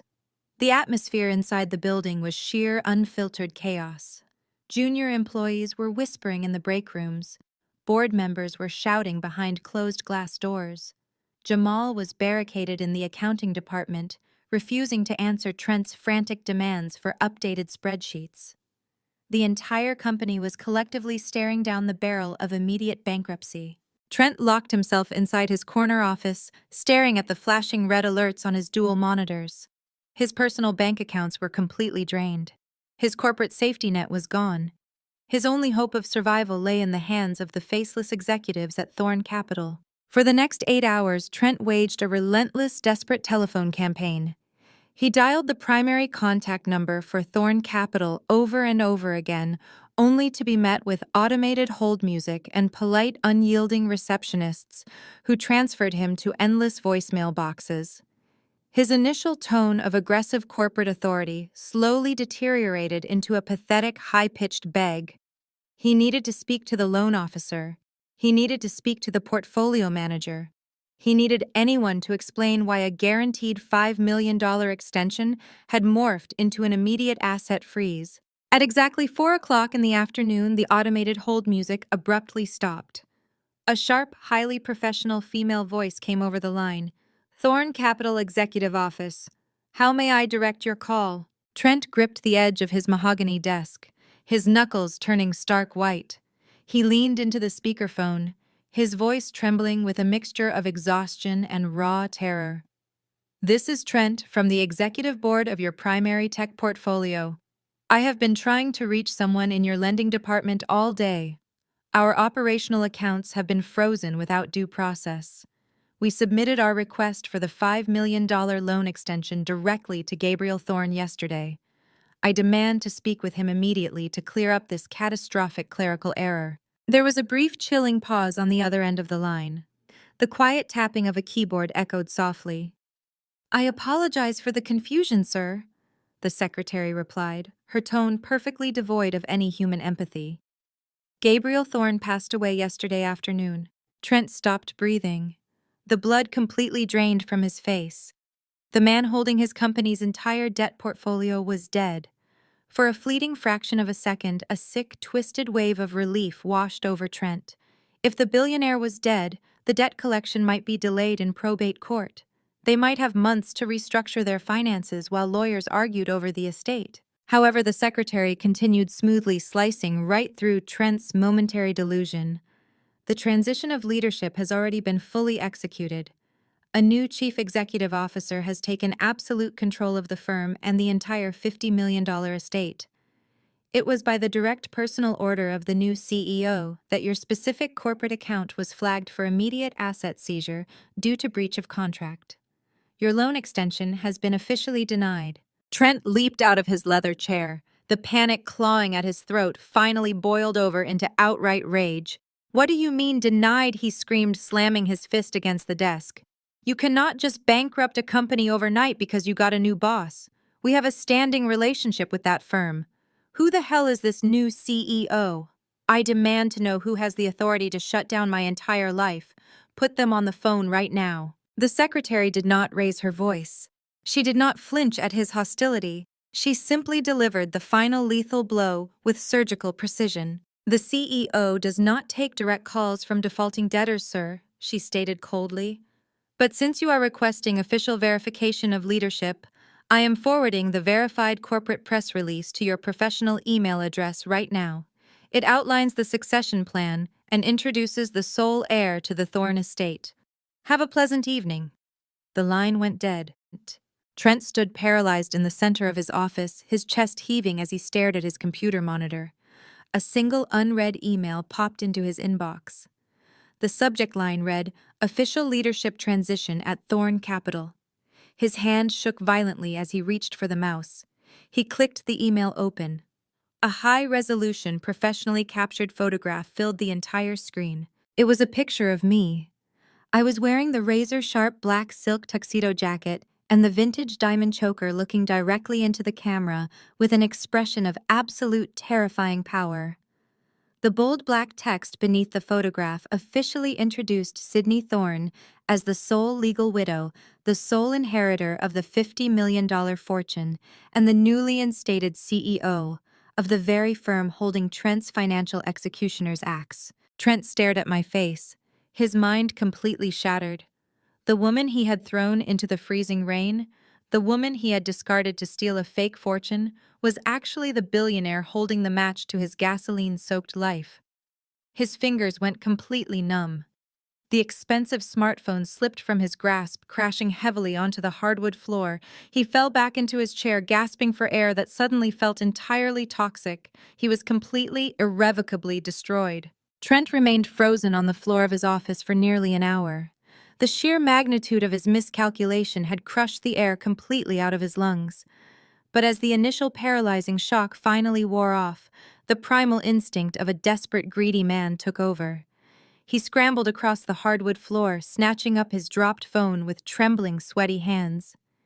He could not accept total financial ruin. His toxic ego quickly convinced him that Sydney, the accommodating woman who had faithfully supported his career for 5 years, was still hiding somewhere beneath that terrifying new billionaire facade. He told himself that her wealth was an opportunity, not a death sentence. He just needed to find her. He just needed to spin the perfect manipulative story to bring her back under his control. He spent the next several hours frantically pulling strings, bribing valets, interrogating downtown concierges, and exploiting every remaining social connection he possessed in the city. By late evening, his desperate campaign paid off. A highly compensated concierge at the most exclusive luxury hotel in the financial district confirmed that a woman matching my exact description and operating under a limitless corporate account had secured their top-floor penthouse suite indefinitely. Trent did not hesitate for a single second. He drove his leased sports car recklessly across the city, abandoning it right at the curb as he sprinted into the grand marble lobby. I was standing by the massive stone fireplace in my penthouse, looking out over the glittering Seattle skyline when the secure intercom chimed. The front desk manager sounded incredibly tense as he informed me that a frantic man, claiming to be my husband, was demanding immediate access to my suite. A slow, chilling smile spread across my face. I could have instructed security to throw him out onto the pavement. I could have let him suffer in the lobby, but denying him access would have been far too easy. I wanted him to walk into my fortress. I wanted him to see the astronomical wealth he had thrown away. "Send him up," I commanded softly. Less than 2 minutes later, the private elevator doors slid open with a soft chime. Trent practically fell into the opulent foyer. He looked absolutely pathetic. His expensive suit was deeply wrinkled, his tie was discarded, and dark, exhausted circles framed his bloodshot eyes. He took one look at the staggering luxury of the sweeping penthouse suite, the imported modern art, the floor-to-ceiling glass walls, and the quiet, undeniable power radiating from where I stood in my tailored silk loungewear. The gravity of his mistake hit him so hard his knees physically buckled. Trent dropped straight to the polished hardwood floor. He crawled forward on his hands and knees, completely abandoning whatever shreds of corporate dignity he still possessed. "Sydney, my God, I have been out of my mind with worry," Trent cried out. Real tears streamed down his flushed cheeks, though I knew with absolute certainty that he was weeping for his bank account, not his marriage. "Please, you have to listen to me. I made a catastrophic mistake. I was not in my right mind yesterday. I did not move an inch. I simply looked down at him, my expression a mask of pure, unbothered ice." "Explain it to me, Trent. Explain how throwing my belongings into the freezing mud was a simple mistake." He scrambled closer, stopping just short of touching the hem of my silk robe. "It was Bianca," he sobbed, his voice cracking with desperate manufactured agony. "That woman is a complete psychopath, Sydney. She bewitched me. She targeted me at a networking event because she knew I was stressed about the company audits. She preyed on my vulnerability and fed me absolute lies. She manipulated my mind until I did not even know who I was anymore. I kicked her out today. I swear to you, I threw her right out of my office the second I realized what she had done to us." The sheer audacity of his gaslighting was almost impressive.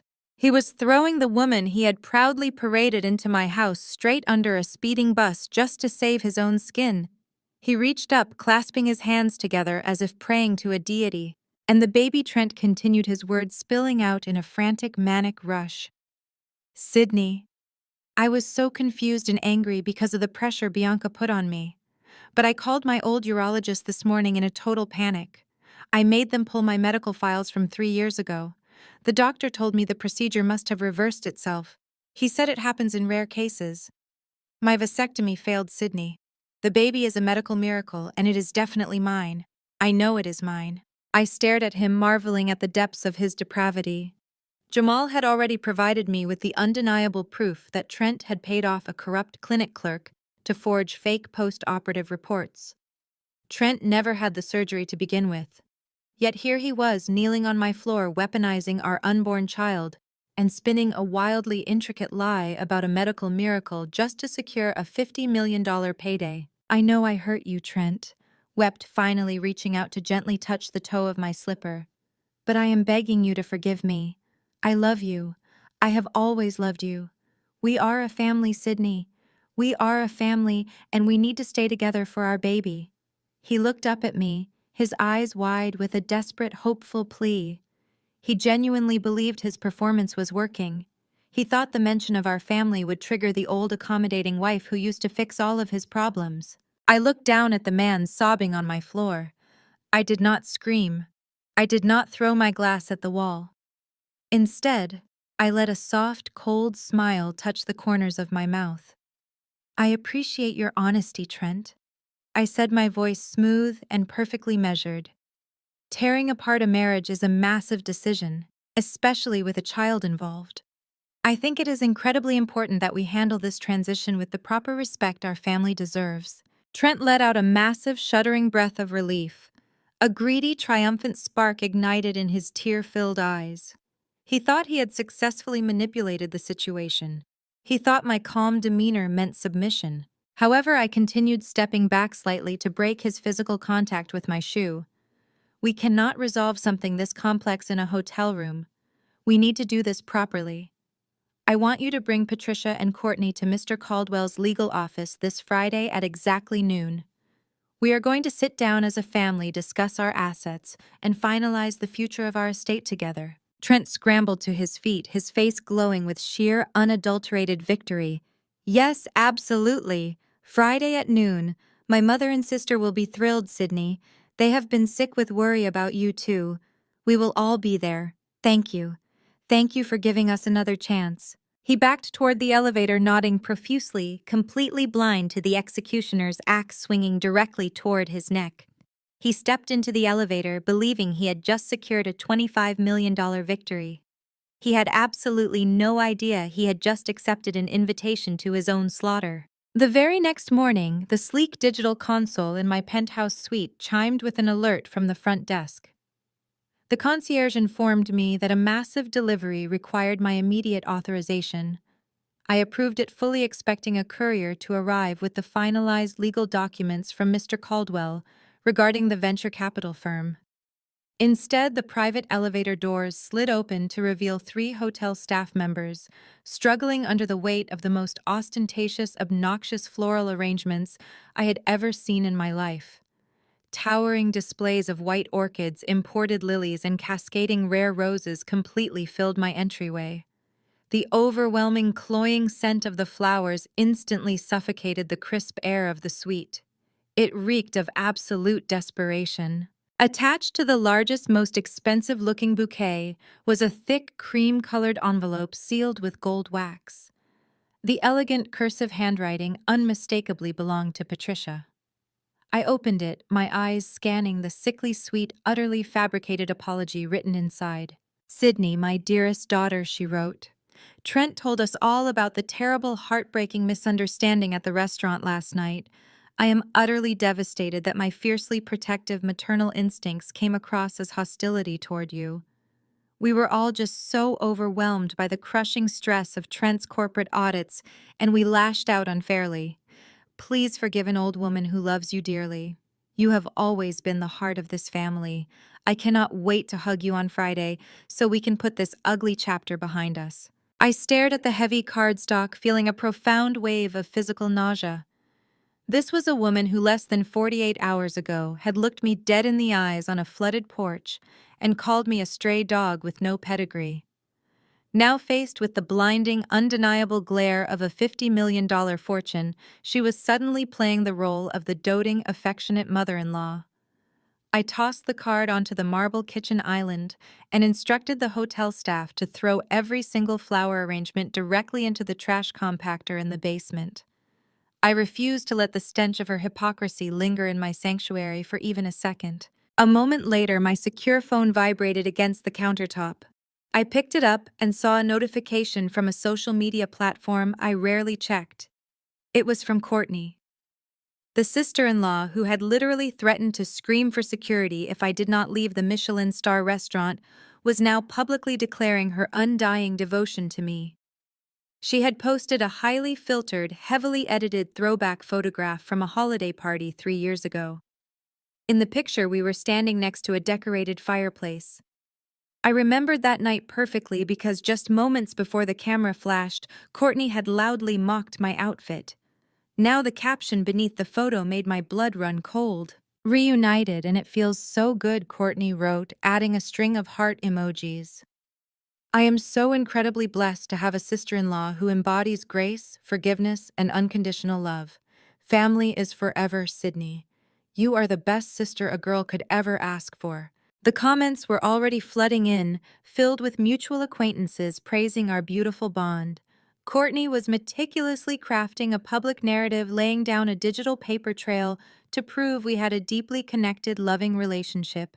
She was desperately trying to erase the reality of her extreme cruelty, replacing it with a fake history of sisterly affection. It was a masterclass in narcissistic manipulation, designed entirely to paint them as the perfect supportive family, just in case their sudden reconciliation was ever challenged in a courtroom. But I did not have to guess what was truly happening behind their closed doors. Jamal, my steadfast ally trapped inside their toxic inner circle, was keeping me fully informed. Later that afternoon, my encrypted phone lit up with an incoming call.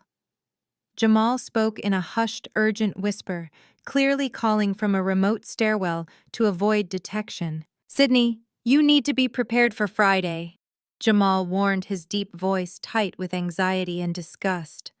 "I was at the house last night after Trent came back from your hotel. They are not genuinely sorry. They do not care about you, and they certainly do not care about the baby. They spent the entire night drinking expensive scotch and celebrating." Celebrating what? I asked, leaning against the glass wall of my penthouse watching the city below. Celebrating their impending payday, Jamal explained, his tone dripping with sheer contempt. "Patricia and Courtney convinced Trent that your newfound wealth is their ultimate golden ticket. They did some frantic online legal research after Trent got home. They believe that because you inherited this massive $50 million estate while you were legally married to Trent, it automatically qualifies as a shared marital asset under state property laws." Trent was literally jumping up and down in the living room, claiming he is legally entitled to exactly $25 million. A dark, humorless chuckle escaped my lips. The sheer arrogance of their greed was astounding. They truly believed they could abuse me, discard me, and then waltz into a lawyer's office to collect half of an empire they had absolutely nothing to do with. "It gets worse, Sydney." Jamal continued, his tone turning grim. "Patricia liquidated one of her emergency retirement accounts this morning. She took that cash and hired a notoriously aggressive divorce and asset division attorney.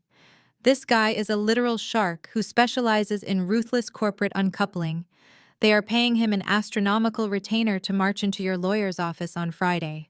Trent's entire plan is to sit there looking like the devoted, forgiving husband, while his attack dog lawyer legally strong-arms you into surrendering $25 million. Jamal took a shaky breath before delivering the final warning. "If you refuse to hand over the money, they plan to threaten you with a highly publicized, drawn-out legal battle that will freeze your assets for years. They think you will just hand over the cash to make them go away. They think they have you completely trapped." I looked down at the bustling streets of Seattle, feeling the heavy, cold power of the truth resting safely in my mind. They were marching into Friday's meeting absolutely convinced they were going to walk out as multimillionaires. They had no idea they were walking straight into a legal slaughterhouse. "Thank you, Jamal." I said, my voice dropping to a smooth, lethal whisper. Let them bring their shark. He is going to need a lot more than a law degree to save them from what is coming on Friday. Friday arrived with a crisp, brilliant blue sky that felt like a stark contrast to the impending slaughter. I sat at the head of the massive mahogany table inside Mr. Caldwell's ultra-modern conference room at the Columbia Center. I wore a tailored charcoal suit that projected pure, unyielding authority. My posture was perfectly straight. My expression was an impenetrable mask of absolute calm. Mr. Caldwell sat to my right, his pristine leather briefcase resting closed on the table. We did not need to review our strategy. The legal trap was already set, fully loaded, and simply waiting for the prey to step onto the trigger. At exactly noon, the heavy glass doors swung open. Trent strutted into the room first, radiating a sickening aura of unearned confidence. He had clearly spent hours grooming himself for this exact moment, wearing his most expensive navy suit and a carefully practiced expression of deep marital concern. Right behind him marched Patricia and Courtney, both clutching designer handbags and wearing identical predatory smirks that they desperately tried to disguise as supportive smiles. Patricia wore a lavish string of pearls, clearly dressing for the new tax bracket she felt she was about to enter. Trailing the family was a sharp-featured man in his 50s, carrying a bulging briefcase. This was undeniably the aggressive attack dog lawyer Patricia had liquidated her retirement account to hire. We will call him Mr. Pierce. Trent immediately walked over to my side of the table. He ignored the empty leather chair positioned across from me and instead pulled a seat right up next to mine. He reached out, attempting to cover my hand with his own, entirely ignoring the fact that just a few days ago he had thrown my belongings into the freezing mud and paraded his pregnant mistress into my home. Sydney, sweetheart. Trent murmured, his voice dripping with artificial warmth. You look absolutely beautiful today. My mother, my sister, and I have been so incredibly worried about you. We are just so glad we can finally sit down as a family and get everything sorted out. We want to support you through this massive transition. I smoothly withdrew my hand, sliding it off the table and resting it gracefully on my lap. The physical rejection caused a brief, ugly flash of anger to spark in his eyes, but he quickly masked it with a martyred sigh. He took his seat, leaning back and crossing his legs like a king preparing to collect his taxes. He truly believed his performance was flawless. He thought I was still the vulnerable, compliant wife who would desperately cling to his fake affection to avoid a confrontation. Mr. Pierce did not bother with pleasantries. He stepped up to the table and violently slammed a thick, heavily tabbed manila folder down onto the polished mahogany surface. The loud smack echoed through the quiet conference room, a deliberate intimidation tactic meant to rattle me. Let us bypass the formalities and get straight to the point, Mr. Pierce stated, his voice booming with arrogant authority. My client, your husband, has been remarkably patient and forgiving regarding your recent erratic behavior. However, we are fully aware of the $50 million estate you recently inherited. Under the state property laws governing this jurisdiction, any assets acquired during the timeline of a legal marriage are classified as shared marital property. Patricia shifted in her seat, lifting her chin proudly. Courtney actively smirked, pulling out her phone as if she were preparing to shop for yachts the second this meeting concluded. They were barely containing their sheer, unadulterated greed. Mr. Pierce tapped his index finger aggressively against the folder. We have prepared a comprehensive settlement agreement. Trent is willing to be incredibly generous. He is asking for exactly 50% of the total estate, $25 million transferred into his personal accounts within 14 business days. In exchange, he will agree to an amicable, uncontested divorce, and he will graciously allow you to keep your little public relations business. I stared at the lawyer, my expression entirely blank. And if I refused this generous offer, I asked, my tone utterly devoid of any emotion. Mr. Pierce leaned across the table, showing his teeth in a predatory grin. If you refuse, we will immediately file for a highly publicized contested divorce. We will petition the court to freeze all $50 million of your inherited assets until a judge can rule on the division. That is a brutal process that will take years. Furthermore, my client is fully prepared to take his story to the media. We will paint you as an unstable, manipulative gold digger who abandoned her devoted husband the second she came into money. Your professional reputation will be completely annihilated. Sign the papers today, Sydney, or we will drag you through a legal hell you cannot possibly afford to fight." The room fell into a heavy, suffocating silence. Trent sat up taller, a look of supreme, undeniable victory plastered across his handsome face. He genuinely believed he had cornered me. He thought the threat of a messy public scandal and frozen assets would force me to sign away half of Gabriel's empire just to make him go away. Patricia let out a soft, triumphant sigh, practically tasting the millions she thought were about to flood her bank account. Courtney crossed her arms, looking at me with pure, unadulterated contempt, waiting for me to break down and surrender. I did not flinch. I did not raise my voice. I did not offer a single word of defense against their ridiculous, fabricated threats. I slowly reached for the crystal glass resting in front of me. I took a slow, deliberate sip of the ice-cold water, letting the crisp liquid cool my throat, while they all watched me with eager, greedy anticipation. I set the glass down with a soft, definitive clink. I turned my head, locked eyes with Mr. Caldwell, and gave him a single, barely perceptible nod. It was time to drop the bomb.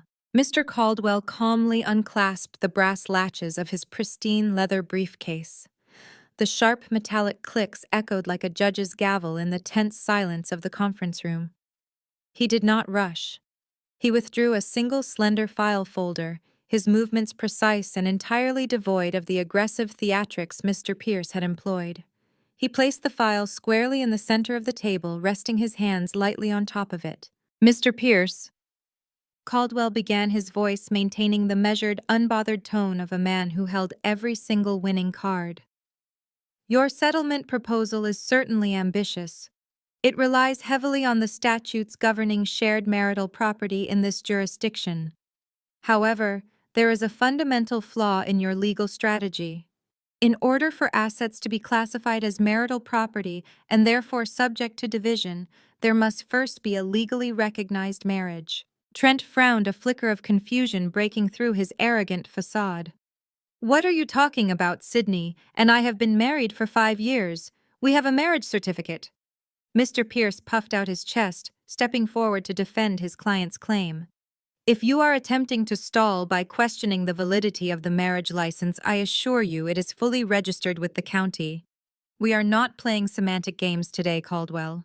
"We are certainly not playing games," Caldwell replied smoothly, sliding the file across the table until it stopped directly in front of Trent's aggressive attorney. "I suggest you review the documents inside that folder, Mr. Pierce, specifically the certified records obtained directly from the state clerk's office regarding my client's previous marriage in 2009. Patricia scoffed loudly, waving a dismissive hand. "Sydney was a teenager. That ridiculous little marriage was dissolved ages ago. Trent told us all about it." "It was petitioned for dissolution," Caldwell corrected, his eyes locking onto Mr. Pierce, whose face was rapidly losing color as he scanned the first page. "But due to a critical administrative error, the final decree was never officially stamped or entered into the legal registry. The divorce was never legally finalized." Trent stared at his lawyer. The smug certainty began to melt off his face, replaced by a creeping cold dread. "Pierce, what is he talking about? What does that mean?" Mr. Pierce did not answer immediately. He flipped to the second page, his hands beginning to tremble slightly. The aggressive attack dog was suddenly realizing he had walked his client straight into a legal minefield. "It means," Caldwell stated, delivering the lethal blow with surgical precision, "that when Sydney entered into a marriage contract with you 5 years ago, she was still legally married to Gabriel Thorne. Under the laws of this state, your marriage to my client is classified as unintentional bigamy. The legal term is void ab initio." Caldwell leaned forward, his voice dropping to a hard, unforgiving tone. "It means invalid from the very start. You are not her legal husband, Trent. You have never been her legal husband. Therefore, there are no marital assets to divide. There is no divorce to contest. You are legally a stranger to my client, and you are entitled to absolutely nothing." The absolute silence that followed Mr. Caldwell's declaration was so profound, I could hear the faint ticking of my diamond watch. Trent stared at the senior attorney, his mouth opening and closing like a suffocating fish. He turned his desperate, frantic gaze toward Mr. Pierce, waiting for his highly paid attack dog to rip this argument to shreds. But Mr. Pierce was not attacking. The aggressive lawyer was entirely silent, his eyes frantically scanning the certified documents bearing the official raised seal of the state. He flipped the pages reading the statutes, verifying the dates, and confirming the total absence of the final judicial signature on my 2011 divorce decree. "Do something," Trent hissed, slamming his hand on the mahogany table. "Pierce, you told me we had a bulletproof case. Tell him he is lying." Mr. Pierce slowly closed the manila folder. He did not look at Trent. He looked directly at Mr. Caldwell with the grim professional resignation of a man who knew he had just been completely outmaneuvered. "He is not lying," Mr. Pierce said, his voice stripped of all its former arrogance. "The state law is absolutely unambiguous on this matter. Void ab initio means the marriage never legally existed.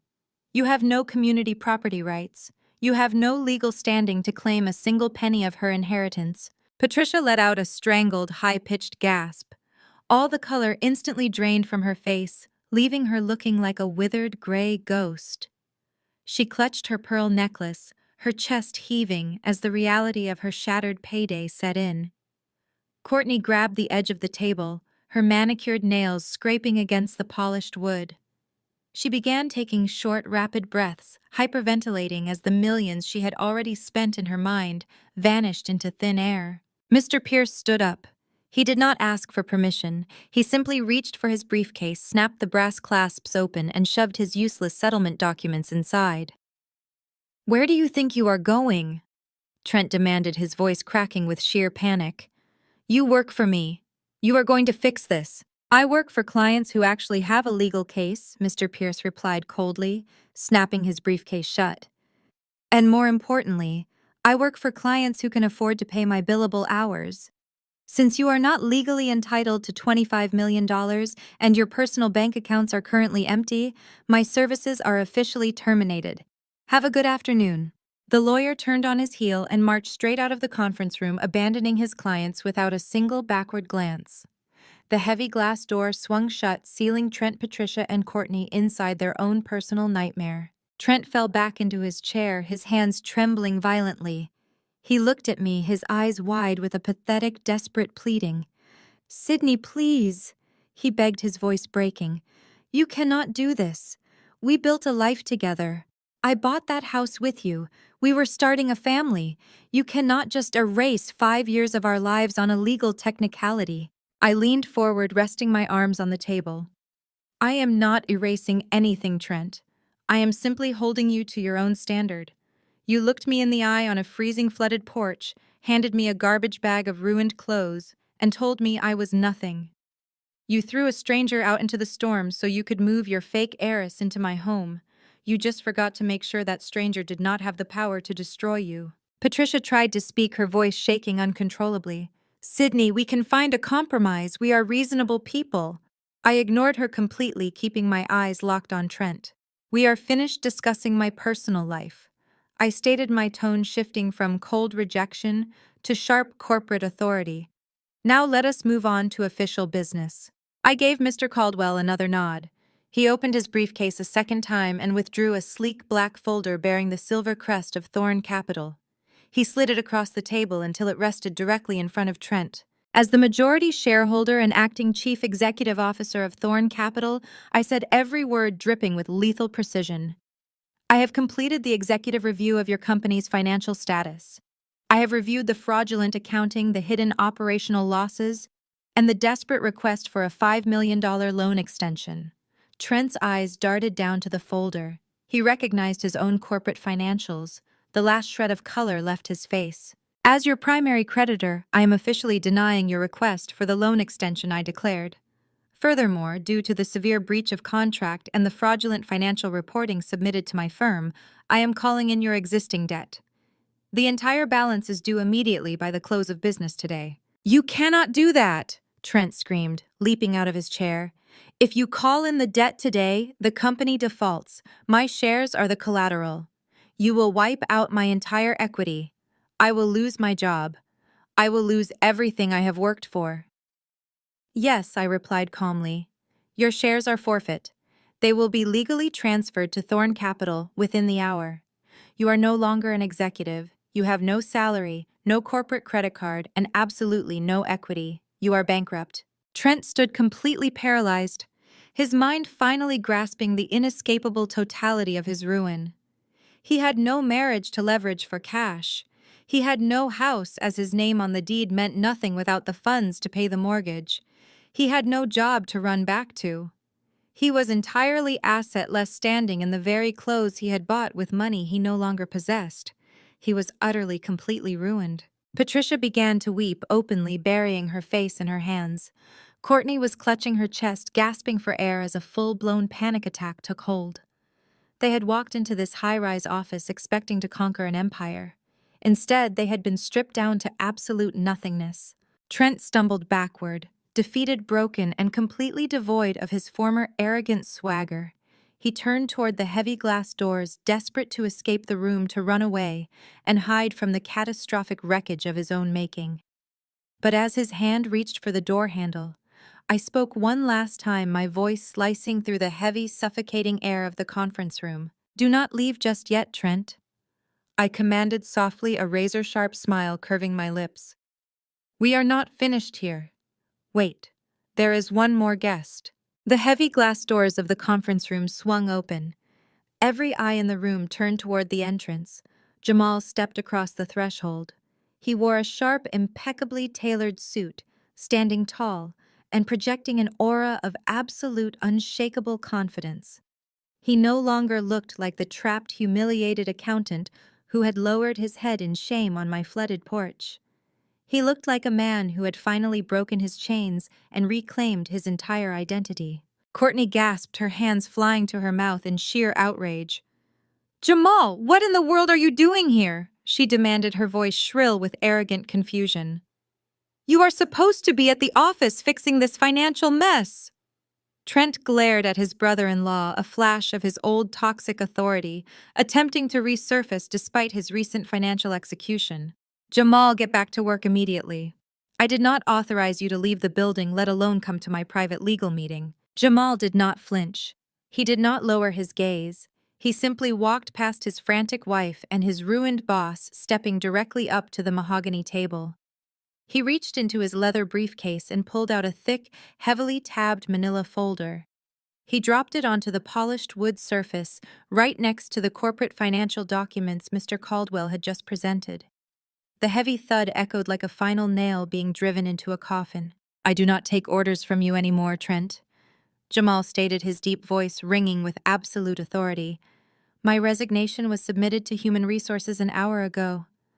But before I cleared out my desk, I decided to do a little independent auditing, not just on the fraudulent corporate accounts you tried to force me to hide, but on the new woman you so proudly moved into Sydney's home." Patricia let out a shaky breath, clutching her chest, as a new wave of panic washed over her. "What are you talking about?" she whispered, her eyes darting nervously toward the folder. "Bianca is an international mining heiress. She comes from a very prominent, wealthy family." Jamal let out a short, humorless laugh. He flipped open the cover of the dossier, revealing a massive stack of background checks, credit reports, and court records. "There is no international mining conglomerate," Jamal said, his words slicing through the room with lethal precision. "Her real name is Bianca Rossi. She does not have a trust fund. She does not have a billionaire father. What she does have is over $150,000 in maxed-out credit card debt, 2 repossessed vehicles, and 3 outstanding civil judgments against her for severe financial fraud spanning across 4 different states." Trent stumbled forward, gripping the edge of the table as if the floor had suddenly dropped out from underneath him. "No," he stammered, his eyes frantically scanning the highlighted legal documents. "No, that is completely impossible. She showed me her portfolio. She showed me the investment accounts. She showed you forged documents she bought off the internet," Trent Jamal corrected mercilessly. "She is a serial scam artist who targets arrogant men in expensive suits. She spotted you throwing around a limitless corporate credit card at that networking event and realized you were the perfect gullible mark. She needed a wealthy idiot to pay off her massive debts and fund her luxury lifestyle. You handed her the keys to Sydney's house on a silver platter. Courtney let out a sharp, hysterical sob. She gripped her perfectly styled hair, shaking her head violently. This cannot be happening. We told everyone at the country club about her family. We introduced her to the board. We bragged about her pedigree. It gets substantially worse, Jamal continued, refusing to offer them a single ounce of mercy. Trent, you threw your fiercely loyal wife out into the freezing rain because you claimed Bianca was carrying your child. You bragged to everyone about securing your legacy. Trent swallowed hard, a sickly pale sheen covering his face.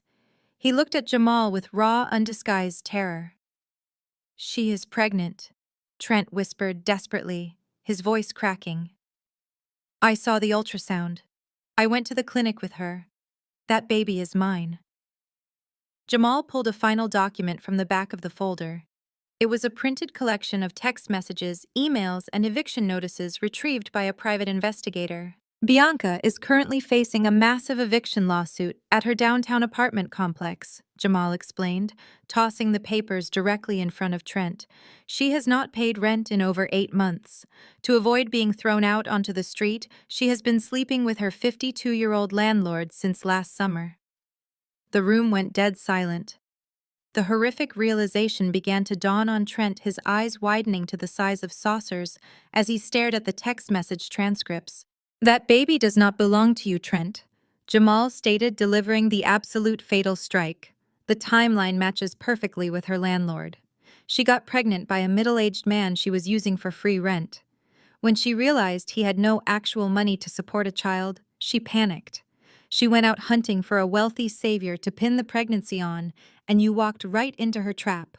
You are not her knight in shining armor, you are just her newest wallet.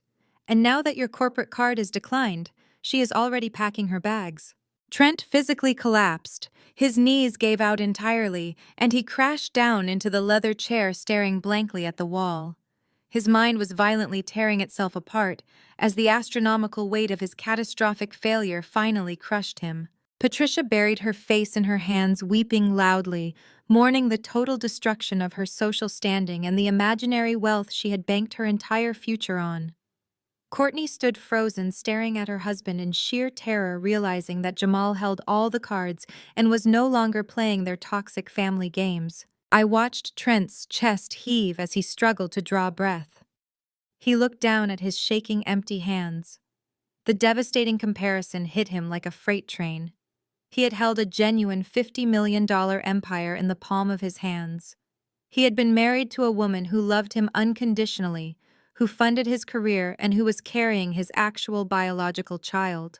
Instead of cherishing that beautiful life, his blinding greed and toxic arrogance had driven him to burn it all to the ground. He threw away a fiercely loyal billionaire wife and his own flesh and blood, all so he could completely ruin his career, face federal fraud charges, and lose his home for a bankrupt scam artist who was carrying a stranger's baby. He had traded a flawless diamond for a handful of toxic dirt, and he was finally choking on it. The silence in the conference room shattered as the sheer reality of their destruction finally set in. Patricia was the first to snap. The woman who had prized her elite social standing above all else suddenly lunged across the mahogany table.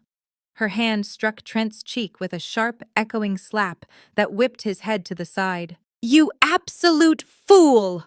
Patricia shrieked, her voice completely devoid of its usual aristocratic polish. "You threw away $50 million for a destitute scam artist. You bankrupted your company, you humiliated our family in front of the entire city, and you dragged me into this mess.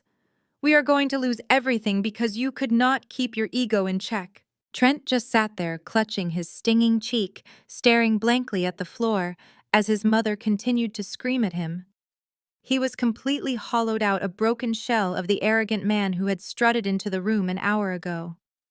Courtney, meanwhile, turned her frantic, venomous rage toward the only target she felt she could still control. She marched right up to Jamal, her face twisted into a mask of pure, ugly entitlement. "How dare you do this to us?"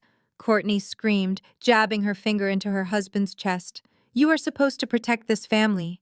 You are supposed to fix his accounting, not hand the evidence over to her." You are going to march back to that office right now, shred those documents, and figure out a way to save my brother's company. If you do not fix this today, Jamal, I swear I will make your life a living nightmare." Jamal did not flinch. He looked down at the woman he had spent a decade trying to please, and his expression held nothing but cold, absolute exhaustion. He reached into the inner pocket of his tailored suit jacket and pulled out a thick white envelope. He pressed it firmly into Courtney's chest, forcing her to take it. "I am not fixing anything for your brother ever again," Jamal stated, his deep voice echoing with profound liberation. "Those are the signed divorce papers, Courtney. My lawyer filed them with the county court this morning. I am officially resigning from my position at the company effective immediately. You can keep the house, the cars, and the country club memberships. They are all about to be seized by federal creditors anyway. Have a nice life." Courtney looked down at the legal envelope in her trembling hands. The vicious anger drained from her face, replaced instantly by sheer suffocating panic. She looked up at Jamal, her mouth opening to argue, but he simply turned his back on her and walked calmly over to my side of the table, aligning himself with the winning team. I stood up slowly, smoothing the sharp lines of my black silk tuxedo jacket.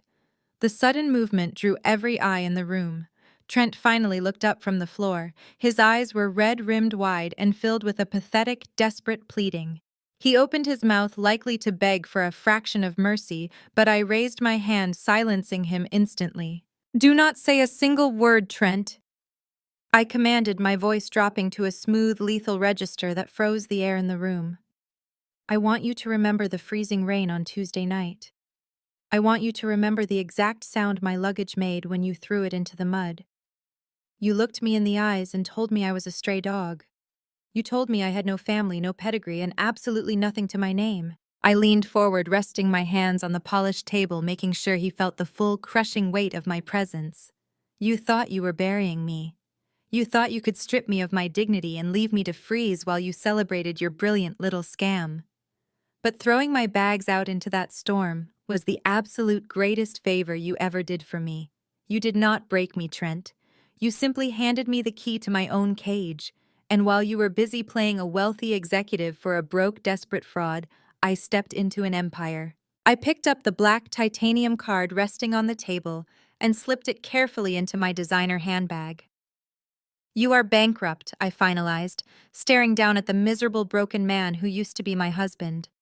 "You are facing federal fraud charges, and you are entirely alone. You built your own grave, Trent. Now you get to lie in it." I turned on my heel, my red stiletto heels clicking sharply against the hardwood floor. Mr. Caldwell and Jamal fell into step right behind me like a highly paid, utterly loyal vanguard. I walked straight through the heavy glass doors of the conference room, leaving Trent, Patricia, and Courtney screaming at each other amidst the total catastrophic wreckage of their own greed. 6 months later, the Seattle rain had given way to a brilliant sun-drenched afternoon. I sat on a plush outdoor sofa in the sprawling, manicured gardens of my $50 million estate. The gentle breeze rolled off the Puget Sound, carrying the scent of blooming hydrangeas. I looked down at the beautiful, perfectly healthy baby boy resting safely in my arms. He had Gabriel's dark hair and my stubborn chin, a physical testament to survival and new beginnings. The heavy glass patio doors slid open and Jamal walked out onto the terrace. He was wearing a sharp, custom-tailored navy suit, looking completely rejuvenated. As the newly appointed chief financial officer of Thorn Capital, he had spent the last 6 months aggressively restructuring the firm's lending portfolio. He handed me a crisp financial report, a warm, genuine smile lighting up his face. "Everything is secured," Sidney Jamal reported proudly. "The final corporate liquidation for Trent's old firm went through this morning." I took the report, bouncing my son gently on my knee. "And Trent?" I asked, my tone entirely conversational. Jamal let out a short, satisfied laugh. He pleaded guilty to the corporate fraud charges to avoid a maximum sentence. He is currently working a grueling minimum wage construction job, digging ditches on the highway just to pay off the court-ordered restitution. Patricia and Courtney are living in a tiny one-bedroom apartment in the suburbs, fighting constantly about money. I looked out at the glittering ocean, feeling a profound, unshakable sense of peace wash over my entire soul. They were completely irrelevant now, nothing more than a distant, ugly memory fading into the background of my incredibly bright future. I pressed a soft kiss to my son's forehead. There are betrayals that feel like the end of the world, moments that convince you everything you built has been completely destroyed. But sometimes the universe strips away the toxic weight holding you down, just to force you to step into your true power. I learned that you never have to destroy the people who try to break you. You just have to step aside and let their own greed consume them. Because in the end, the absolute sweetest revenge is not anger or retaliation. It is a life beautifully, fearlessly lived, soaring so incredibly high that they do not even have the right to look at you anymore. The most profound lesson from Sydney's journey is that the ultimate revenge is simply a life beautifully lived. When facing devastating betrayal from those we trust, our first instinct is often retaliation.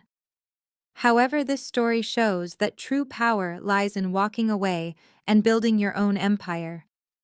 Toxic individuals will inevitably destroy themselves through their own boundless greed and lies. You rarely need to lift a finger to ruin them. By focusing entirely on your own healing, establishing firm boundaries, and pursuing success, you reclaim your power and render your abusers irrelevant. Have you ever chosen to walk away and heal instead of seeking revenge? Share your story in the comments below.